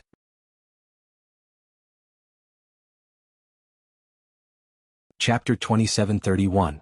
Kai Tang was the kind of girl who looked like a child. She was very young, only 17 years old, but she had the face of a 15 or 16-year-old girl. That pair of black eyes was like a talking parrot, giving people a feeling that she was full of vigor and vitality. After Kai Tang left the house with the wooden basin, Si Luo began to look around. This was a very old house, similar to a wooden house in ancient times, as if it could collapse at any time. The house was very simple. Other than a bed, a stool, and some girls' daily necessities, there was nothing else. But Si Luo smiled. From the moment he woke up, Si Luo knew that he had succeeded. He had succeeded in coming from the year 2019 to the millions of continents where everything had yet to begin. Are you hungry? I've cooked some porridge for you. Just then Kai Tang, who had just left with the wooden basin, came back with a bowl of porridge. She looked at Si Luo and smiled sweetly. Si Luo replied softly. Kai Tang then brought the porridge to Si Luo. Oh right, do you have a name? Kai Tang helped Si Luo up from the bed and suddenly had an idea, so she asked suddenly. Si Luo's eyes darkened at the question. Well, if you don't want to say it, then forget it. Kai Tang saw that Si Luo did not reply for a long time, so she bit her tongue. Xingfeng. Just when Kai Tang thought that he would not speak, Si Luo suddenly spoke. Nice name. Kai Tang smiled at Si Luo, then stood up and walked out. Then you eat the porridge first, I'll go out for a while. He had been here for a month and Kai Tang had been taking care of him. Si Luo's body had almost recovered. During this time, Si Luo finally understood that he was in a place called the Desolate Spirit Continent among the millions of continents. The Desolate Spirit Continent was among the millions of continents, just like the Yulong continent that did not have the sorcerer god. It was the lowest continent among the millions of continents. It was a place so low that women were defiled by people from other continents, but they did not dare to voice their anger. Si Luo did not forget his business. While he was recuperating, he asked Kai Tang to help him find Yuan Jin's whereabouts, but it was to no avail. So he decided to leave. You're leaving early tomorrow morning? The village chief of Kai Tang's village was very surprised to hear that Si Wen was leaving. Yes, thank you for your help these days. I will definitely visit you to express my gratitude. Si Dan cupped his hands towards Kai Tang, the villagers who had helped him and the village chief. The village head didn't respond to Si Xian, but he gave Kai Tang a look. What the village chief and Kai Tang didn't know was that the look he gave Kai Tang had already fallen into Si Wan's eyes. At night, Si Ming was sleeping on the bed. The paper covering the window was suddenly pierced by someone. Si Dan's eyes narrowed, but he didn't move from the bed. After a while, a cloud of sleeping gas was blown into the room. The amount of smoke was enough to knock out a powerful cultivator. Sven did not move and pretended to be knocked out. Yun Jian and Si had fed Si Wan all kinds of poisons and drugs since he was young, so he was immune to all kinds of poisons. After a long time, the sound of crying suddenly came from outside the house. Sven gently turned over and quietly approached the door. In the end, he just leaned against the door and listened to the sound coming from outside. From the sound of it, it was the village chief's voice. And the target of the village chief's scolding was none other than Kai Tang. Nonsense. You'll be 18 in a month. If you're not married when you're 18, you'll definitely be taken to the Flame Barren Land. Do you know what kind of place the Flame Barren Land is? All the prisoners from thousands of continents are imprisoned there. There are more than 10,000 people there. The young girls thrown there can be raped by the 10,000 prisoners in the Flame Barren Land at any time. Do you think you can handle so many men in the Flame Barren Land where women are rare? Not to mention 10,000, even 100 of them will take your life. That sleeping gas still has some aphrodisiac in it. As long as you immediately go in and do the deed with that man, you don't have to be afraid that he won't marry you. Do it with one person, or be touched by 10,000 men at any time. It's up to you.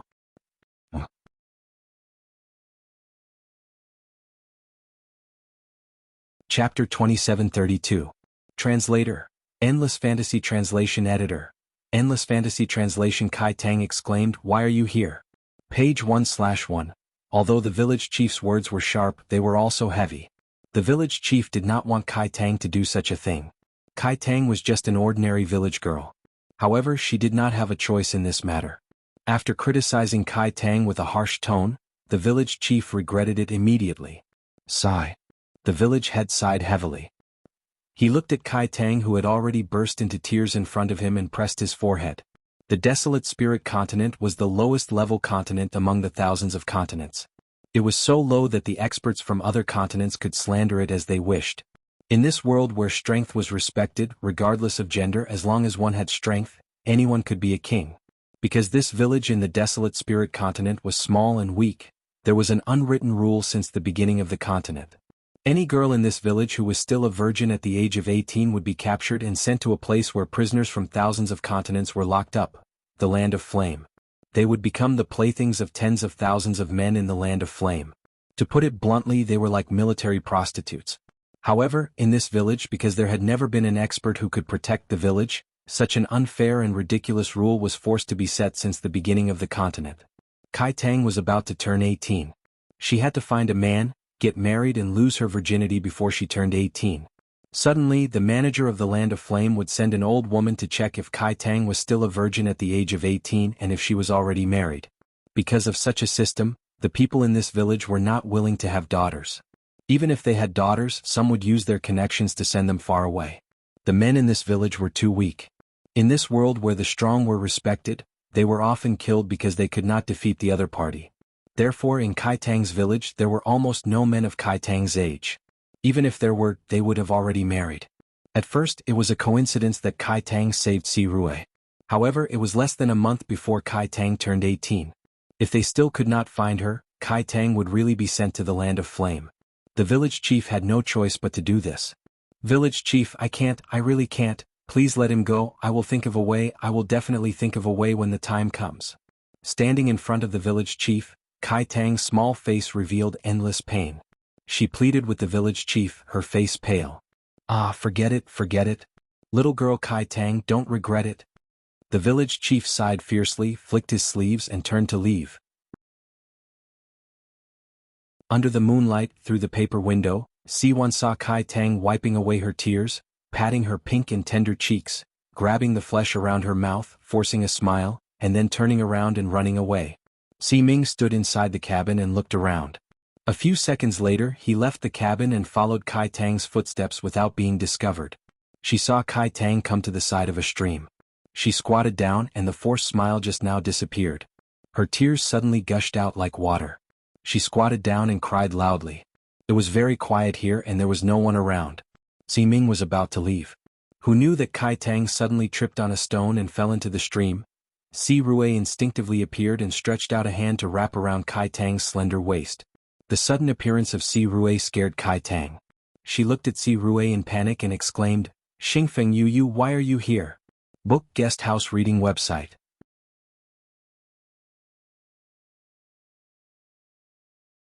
Chapter 2733. I followed you here. Ceylon just looked down at Kai Tang and said, "He didn't have so many things to do. He came here for an important mission.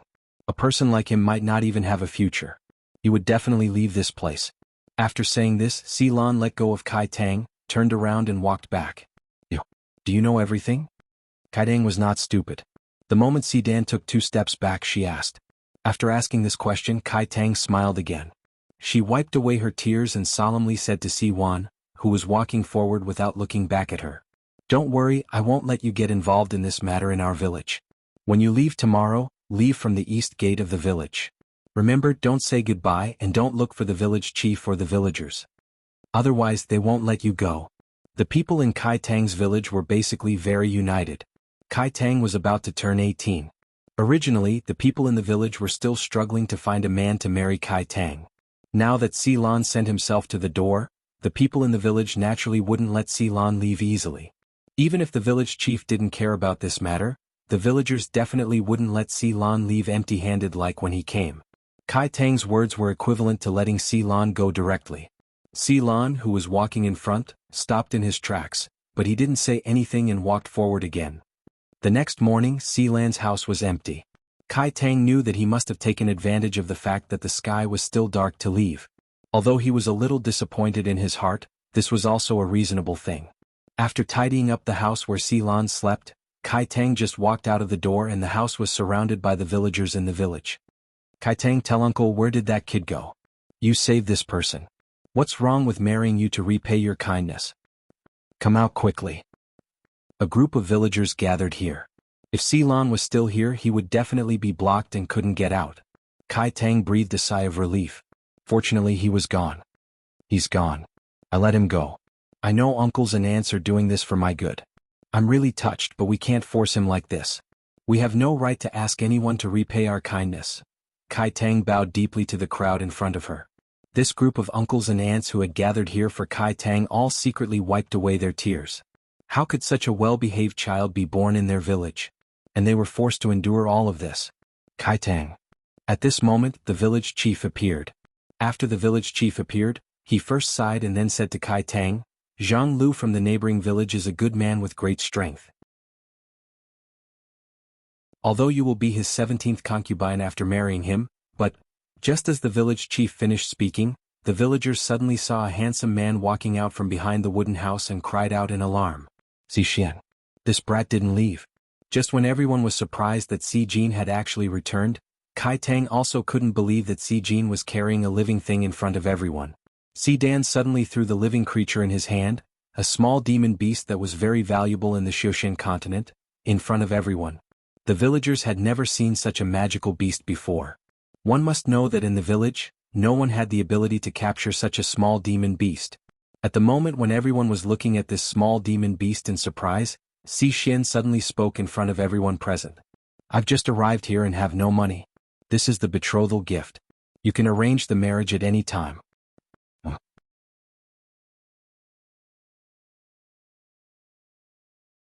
Chapter 2734. You really came back. Kai Tang was stunned. Her little face was full of shock and disbelief. "Didn't you already leave?"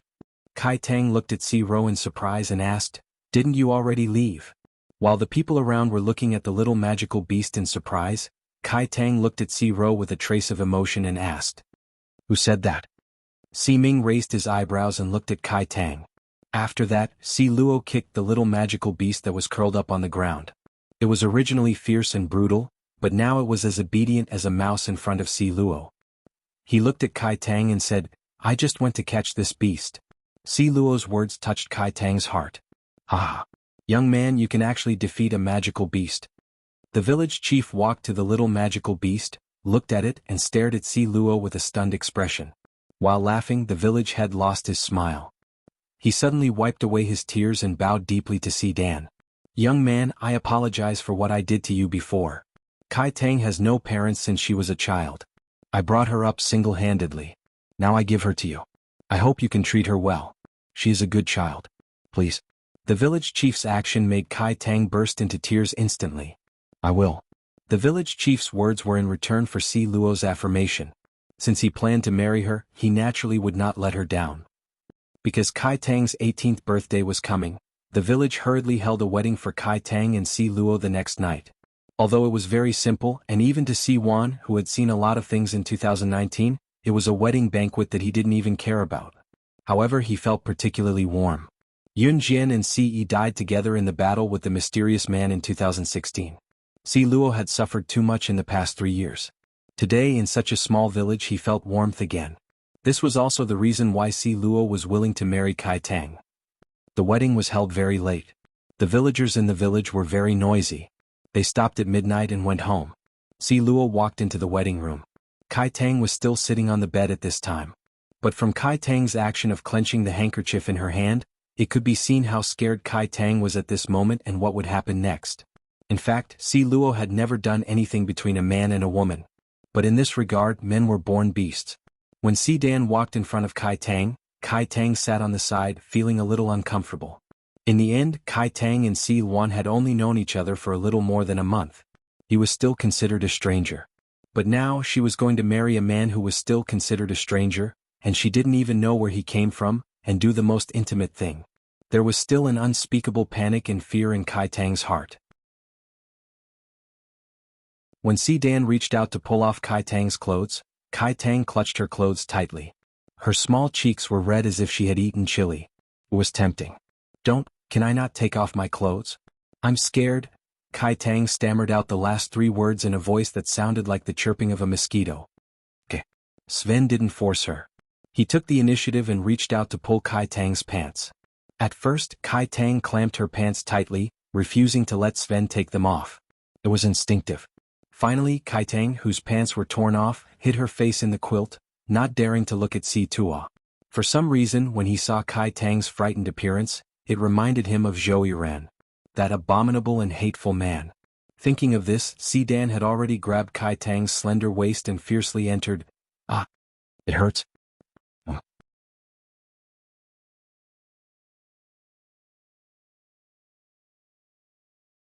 Chapter 2735. The night was very quiet. The chirping of cicadas and the chirping of insects mixed together, adding some color to the moonlit night. Inside the wooden house there was a charming moment. At night the stars were densely packed. When the world inside the wooden house quieted down, the two twinkling stars in the sky collided with each other, emitting a twinkling light. Kai Tang, who was in Si Dan's arms, was still unable to react. She was actually married and had become a real woman. The silence lasted for a long time, so long that Kai Tang thought Si Dan had fallen asleep. She felt that her body was sticky. Perhaps it was because the two of them had just done something indescribable not too long ago. Moving her body, Kai Tang wanted to quietly pull away Si Wen's hand that was wrapped around her slender waist and sneak out to take a shower. Suddenly she heard a male voice above her head. Sleep. Kai Tang's breath tightened. She thought he had fallen asleep. After secretly heaving a sigh of relief, Kai Tang gently turned her body and fell asleep. The next morning Kai Tang had just gotten up when she saw Si Dan sitting at the end of the bed. When she thought of what happened last night, she blushed shyly. Just as she was about to speak, she suddenly heard Si Ming sitting at the end of the bed speak. You're safe in the village. Live well in the future. After saying that, he stood up. If one day I can come back safely, I'll take you away. Si Dan's face was still indifferent. He did have some feelings for Kai Tang. After all, the two of them had only known each other for about a month. But feelings could be cultivated. But he couldn't take her away now. He still had a heavy responsibility. He didn't dare to forget for a moment the purpose of coming here. You're leaving? Kai Tang heard Si Dan's words and stood up straight, her beautiful eyes wide open. If you're leaving, can you take me with you?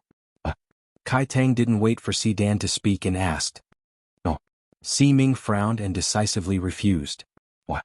I can wash clothes for you. I can be very obedient. Don't abandon me, okay? Kai Tang thought Si Dan was going to leave, so she blinked and was a little scared. I won't abandon you.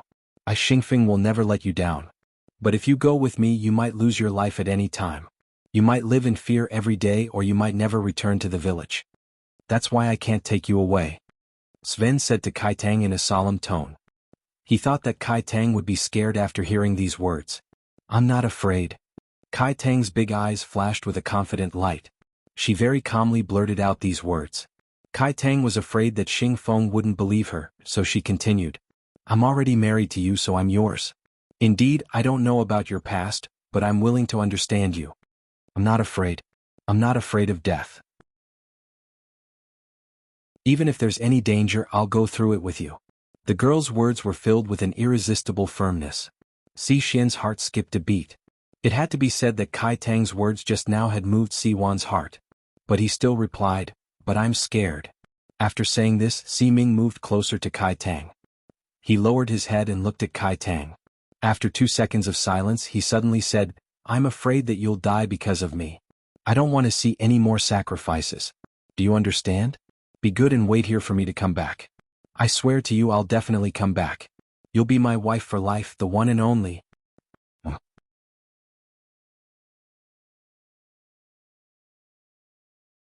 Chapter 2736. Kai Tang was not a difficult person to deal with. After hearing Si Dan's words, she was silent for 2 seconds. Suddenly she nodded. Yes. Then I'll wait for you to come back. It was such a simple sentence, but it became Si Dan's burden. In the end, Si Wan left on his own. However, now that he had someone to care about in this little village and had run into Yuan Jin, he cherished his life even more than before. In this era, the thousands of continents were still in conflict with no master. The domination of the gods' continent had yet to begin. Si Dan brought Yuan Xing and killed his way into the gods' continent. He killed many strong people and fought for supremacy. 3 years later, the first ruler of the gods' continent was born. And this first ruler was none other than Si Dan. If not for Yuan Xing's help and his concern for Kai Tang, Si Dan would not have been able to hold on many times. However, he managed to hold on in the end. On this day 3 years later, Si Dan had a stable force in the gods' continent. He also built the temple of the gods' continent. The gods' continent had been a place that the cultivators of the thousands of continents revered and looked up to since ancient times. From then on, the gods' continent was the goal that the cultivators of the thousands of continents fought for. However, later on, the gods' continent encountered a great disaster and completely disappeared from the thousands of continents. Later on, the gods' continent became a mythical place among the thousands of continents. No one knew if it really existed. It was just like how the people of Country Z thought that gods were just mythical characters. In the village. This is the place? Yuan Xing stood behind Xing Feng and asked Si Dan. Yes.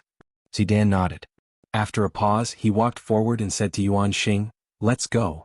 When Yuan Xing first heard that Si Dan had married a wife when he first came here, he was shocked. However, Yuan Xing never showed his emotions on his face. In this era, Yuan Xing did not wear a ghost mask. The two handsome men walked in the village and attracted the attention of many villagers. After leaving for 3 years, Si Dan became more mature. Hence, most of the villagers did not recognize him at first sight. When they arrived at the village, they saw the usual wooden house. Si Dan walked in. Si Dan and Yuan Xing looked left and right for a while but did not find any trace of anyone. Si Dan's eyebrows slightly sank. Mother, I already know how to recite it. The 111th law of the desolate spirit continent, residents must abide by the law. If you want to learn spiritual power, you must. Suddenly, a child's voice came from the door. The voice was catchy, and the words carried a childish tone. When he first heard the child's voice, Si Dan's expression changed slightly. Yuan Xing also moved his eyes and followed Si Dan out of the room. When Si Shi came out of the house and saw Kai Tang, who he hadn't seen for 3 years, still full of youthful charm, walking in with a 3-year-old child from outside the courtyard, he was stunned. Kai Tang was holding the hand of a 3-year-old child who was reciting ancient poems. The moment she walked in from outside the courtyard and met Si Dan's eyes, she was also stunned. After not seeing her for 2 years, Kai Tang had become more mature and feminine. Without the innocence of a young girl, although Kai Tang was dressed plainly, it could not cover her beautiful and attractive figure and beautiful delicate face. What attracted Si Dan's attention the most was the 3-year-old child who raised his big eyes and stopped reciting the catchy poem. He glanced left and right and finally stared at Si Dan. As for the 3-year-old child who was being held by Kai Tang, he actually looked exactly like Si Luan. P.S. I don't have much inspiration, so I want to write less. In addition, tomorrow is the 9th, I want to take a day off, so I won't update for the time being. Because I have to take a bus home on the 9th, it should be very late when I get home. I'm afraid I'm not in a good mood, so I won't update. Sob, I'll update on the 10th. In addition, I will write about the male and female leads in May or June. After writing about these important supporting couples, other couples will be mentioned in addition to the male and female leads. If you have any suggestions, please add me on QQ and tell me. Q number 2625702229.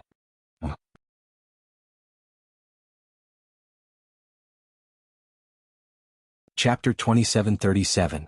Mother, there are 2 strange uncles standing in front of our house. Who are they? The little boy who was being held by Kai Tang blinked his big eyes, looked up at Kai Tang and asked loudly. Kai Tang's eyes were wet from the question. She thought that after Si Tuan left he would not come back. After Si Tuan left, even the villagers thought that he would not come back. When he married her, perhaps it was just a favor to repay her for saving his life. After Si Tuan left, the village chief advised Kai Tang that if she met a good man in the future, she should remarry. But Kai Tang was not willing. Who knew that after 2 months, Kai Tang would find out that she was pregnant? She had been waiting for him and had never thought of anything else. Mother. Standing beside Kai Tang, the child whose height did not even reach Kai Tang's knees, but his little hand was raised high. He pulled the corner of Kai Tang's clothes and shook it, attracting Kai Tang's attention. Kai Tang, who had recovered from her memories, was startled. She reached out and grabbed the child's hand, watching Si Tuan and Yuan Xing walk over. You. Kai Tang wanted to say something. Strange uncle. The 3-year-old boy pulled Kai Tang's hand and stepped back. With a hateful expression, he looked at Si Dan and Yuan Xing who were walking towards them. Could this be your son?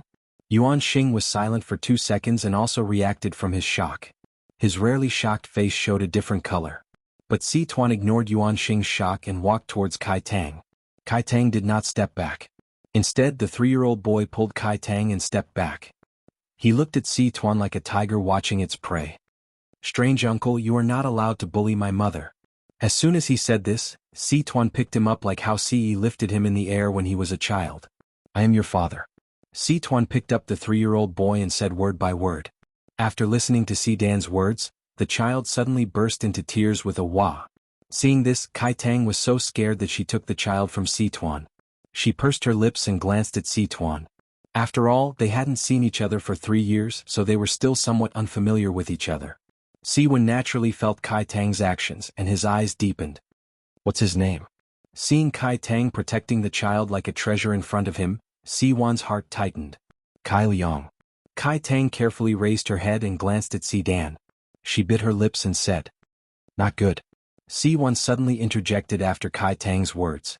Just as he finished speaking, Si-bai added, "From now on, he will be called Si-zwa." Kai Tang listened to Si-wen's words and nodded, but she didn't go to Si-wen.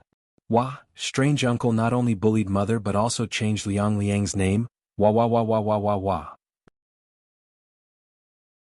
After hearing Si Shue's words, the 3-year-old began to cry like a porcelain doll again.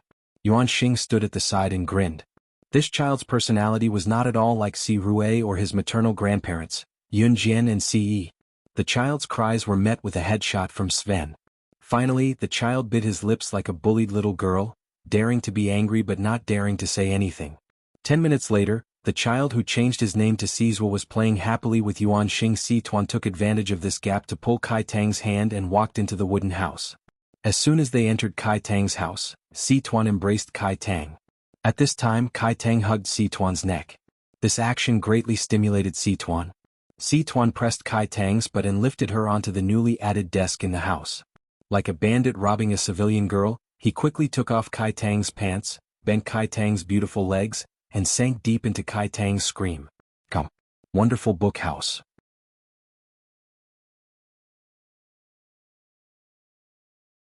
Chapter 2738. Page 1/1. Outside the house, it started drizzling.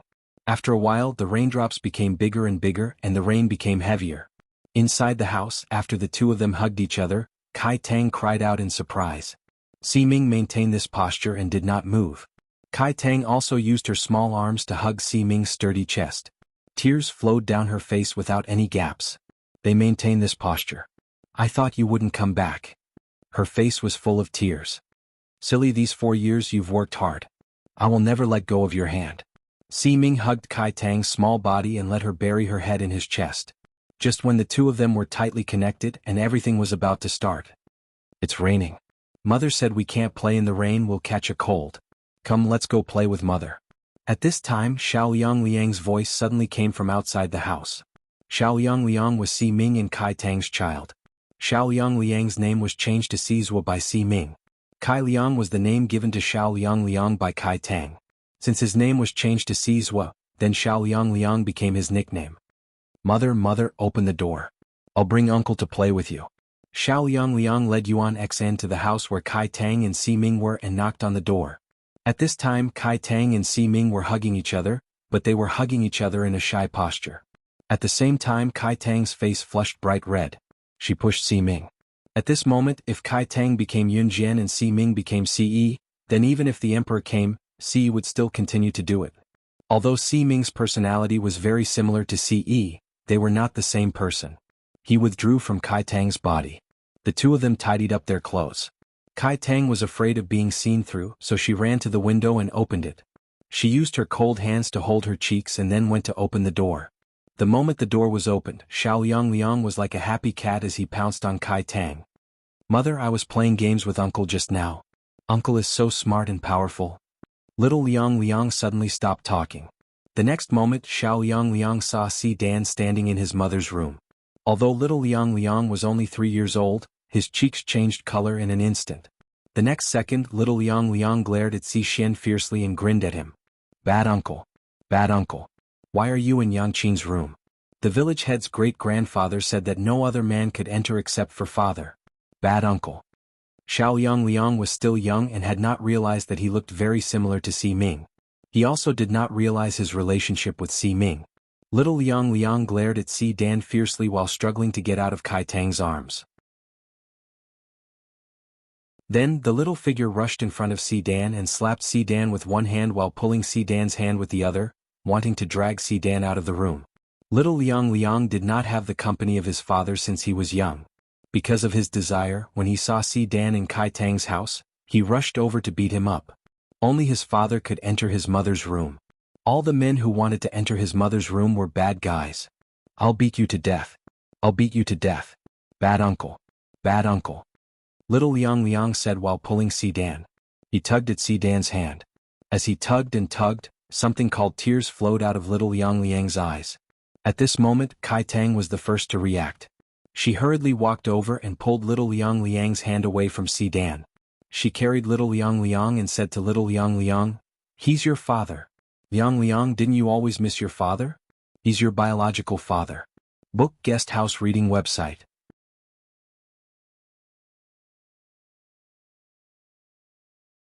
Chapter 2739. Although Xiao Liang was still a child, he was surprisingly intelligent. It was probably because of the tradition of the Si family. Children usually needed to hear direct words before they could understand the root of a matter. If you tried to communicate with a child in a roundabout way, not only would the other party not understand, they might even push you away impatiently. However, if you directly said that you wanted to buy lollipops for him, the other party might just reach out his hands and ask for a hug. Si Dan had only said to Xiao Liang, "I'm your father." The child did not know who his father was. Now that Kai Tang directly said that Si Dan was his father, Xiao Liang understood. All his anger was thrown to the back of his mind when he found out that Si Dan was his father. Xiao Liang looked at Si Dan just like that, again and again and again. Finally, Xiao Liang looked at Si Dan and asked carefully, "Are you really my father?" Si Dan answered softly. "Are you really my father?" Xiao Liang asked again as if he did not believe it. Si Dan was not annoyed. "I have a father, I really have a father." Wah. Sob sob sob. Daddy hug hug. Xiao Liang threw himself into Si Dan's arms. Si Dan's heart was touched, but he also hugged Xiao Liang. Yuan Xing consciously walked out of the house and let the family of three reunite. When Kai Tang saw this, she covered her mouth, so touched that she could not speak. Although the people of the myriad continents all cultivated, just like on Earth, the children here also needed to go to school. However, the children did not learn Chinese, mathematics, English and so on like on Earth. The children of the myriad continents learned spiritual power and the path of cultivation. Here, whoever had the best grasp of spiritual power would be the best student.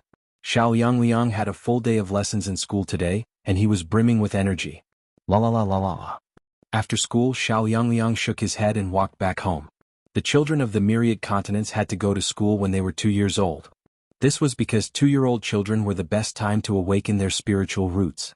If they were older, they might not even be able to awaken their spiritual roots, and thus be unable to circulate their spiritual energy and become an immortal cultivator. If he wasn't an immortal cultivator, then he would be an ordinary person with a short lifespan of several decades. Xiao Liang skipped and walked in the direction of home.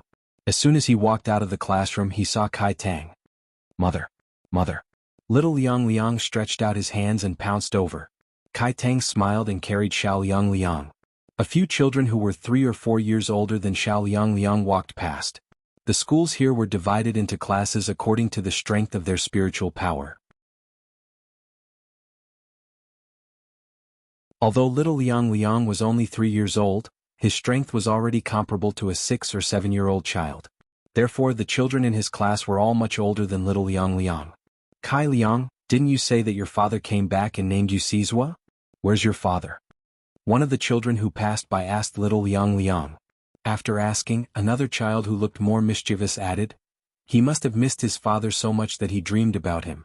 After all, Kai Liang also had a dream about his father coming back last time. The group of children giggled. Although little Liang was still young, he could still understand these words. "My father really came back." "Really? Mother, quickly say it." Little Liang tugged at Kai Tang, unwilling to accept this. No matter where it was, whether it was on Earth or the continent, children who didn't have a father since young would always be looked down upon. These children were still giggling. But just as these children were giggling, they seemed to have thought of something and were about to roll on the ground from laughing.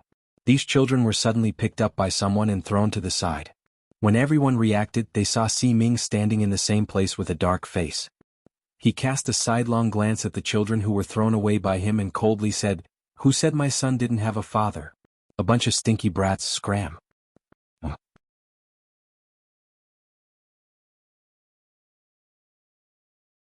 Chapter 2740. Perhaps Si Tuan's expression was too frightening. The group of children who were thrown out by Yuan Xing crawled up from the ground and cried loudly.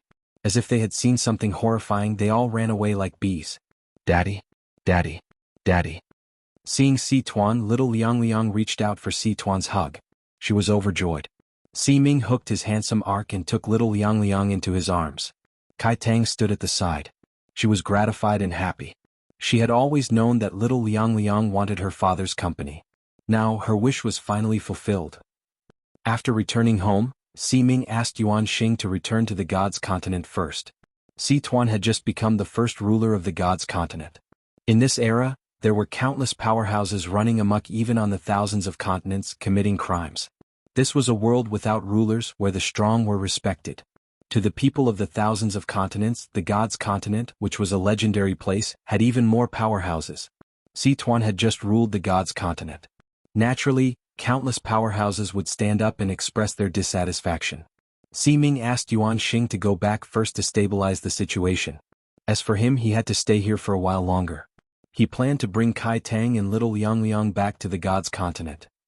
When he told Kai Tang and little Liang Liang about his plan to bring them away from the desolate spirit continent, Kai Tang fell silent. Little Liang Liang clapped her hands and said in a daze, "Wherever Daddy goes, I'll go too." Kai Tang had stayed here for so many years after all. There was the village chief who took good care of her. There were villagers who cared for her and loved her. They could already be considered as her family. Now that she had to leave this place where she had grown up, Kai Tang's heart was naturally conflicted. If you don't want to leave, that's fine too. Si Ming saw Kai Tang's hesitation and was about to speak. No. Kai Tang shook her head. She paused, then raised her head to look at Si Tuan. She said to him word by word, "Wherever you go, I'll go. I, Kai Tang, will follow you for the rest of my life." Forever and ever she would never leave. Si Dan raised a handsome arc and revealed a smile. The next second, he stretched out his other free hand and hugged Kai Tang into his arms. Then it settled. He would never let go of her hand. Although he had a mission, as long as she was there, he would definitely succeed. Definitely. "How dare you bully my son? Kai, get the hell out here." At this moment, a particularly rough female voice suddenly came from the door. After this woman's voice rang out, a series of curses followed, one after another, endless streams of curses. "Yes, get out here. How dare you bully our child? Do you want to die or what? If you don't come out right now, I'll have my man raze your house to the ground." Angry curses could be heard from outside the house. Hearing these voices, Kai Tang's eyes suddenly moved. Si Ming's eyes flashed. The next second he carried his son, Xiao Liang Liang, and held Kai Tang's hand as they walked out of the door. He saw 5 or 6 children's parents standing at the door. And these 5 or 6 children who were hiding behind their parents were precisely the children who had mocked little Liang Liang at the entrance of the school, and were later thrown out by Si Ming's order. "Mother, it's him. He's the one who bullied us just now." At this moment, a child who was hiding behind his mother pointed at Si Ming. As if he had a backer, he mustered up his courage and spoke loudly. This child's mother was a woman who looked to be in her 40s. She glanced at Si Ming and shouted with her hands on her hips, "You're the one who bullied my son? Do you want to die?" You're tuning in to the Han Li's Wuxia Adventures YouTube channel. We're so grateful for your support, and don't forget to subscribe to join us on this incredible journey through captivating stories. Your generosity through donations truly makes a world of difference, as it's the primary source of revenue that allows me to expand and enhance this channel for you. Thank you from the bottom of my heart for being a part of this adventure.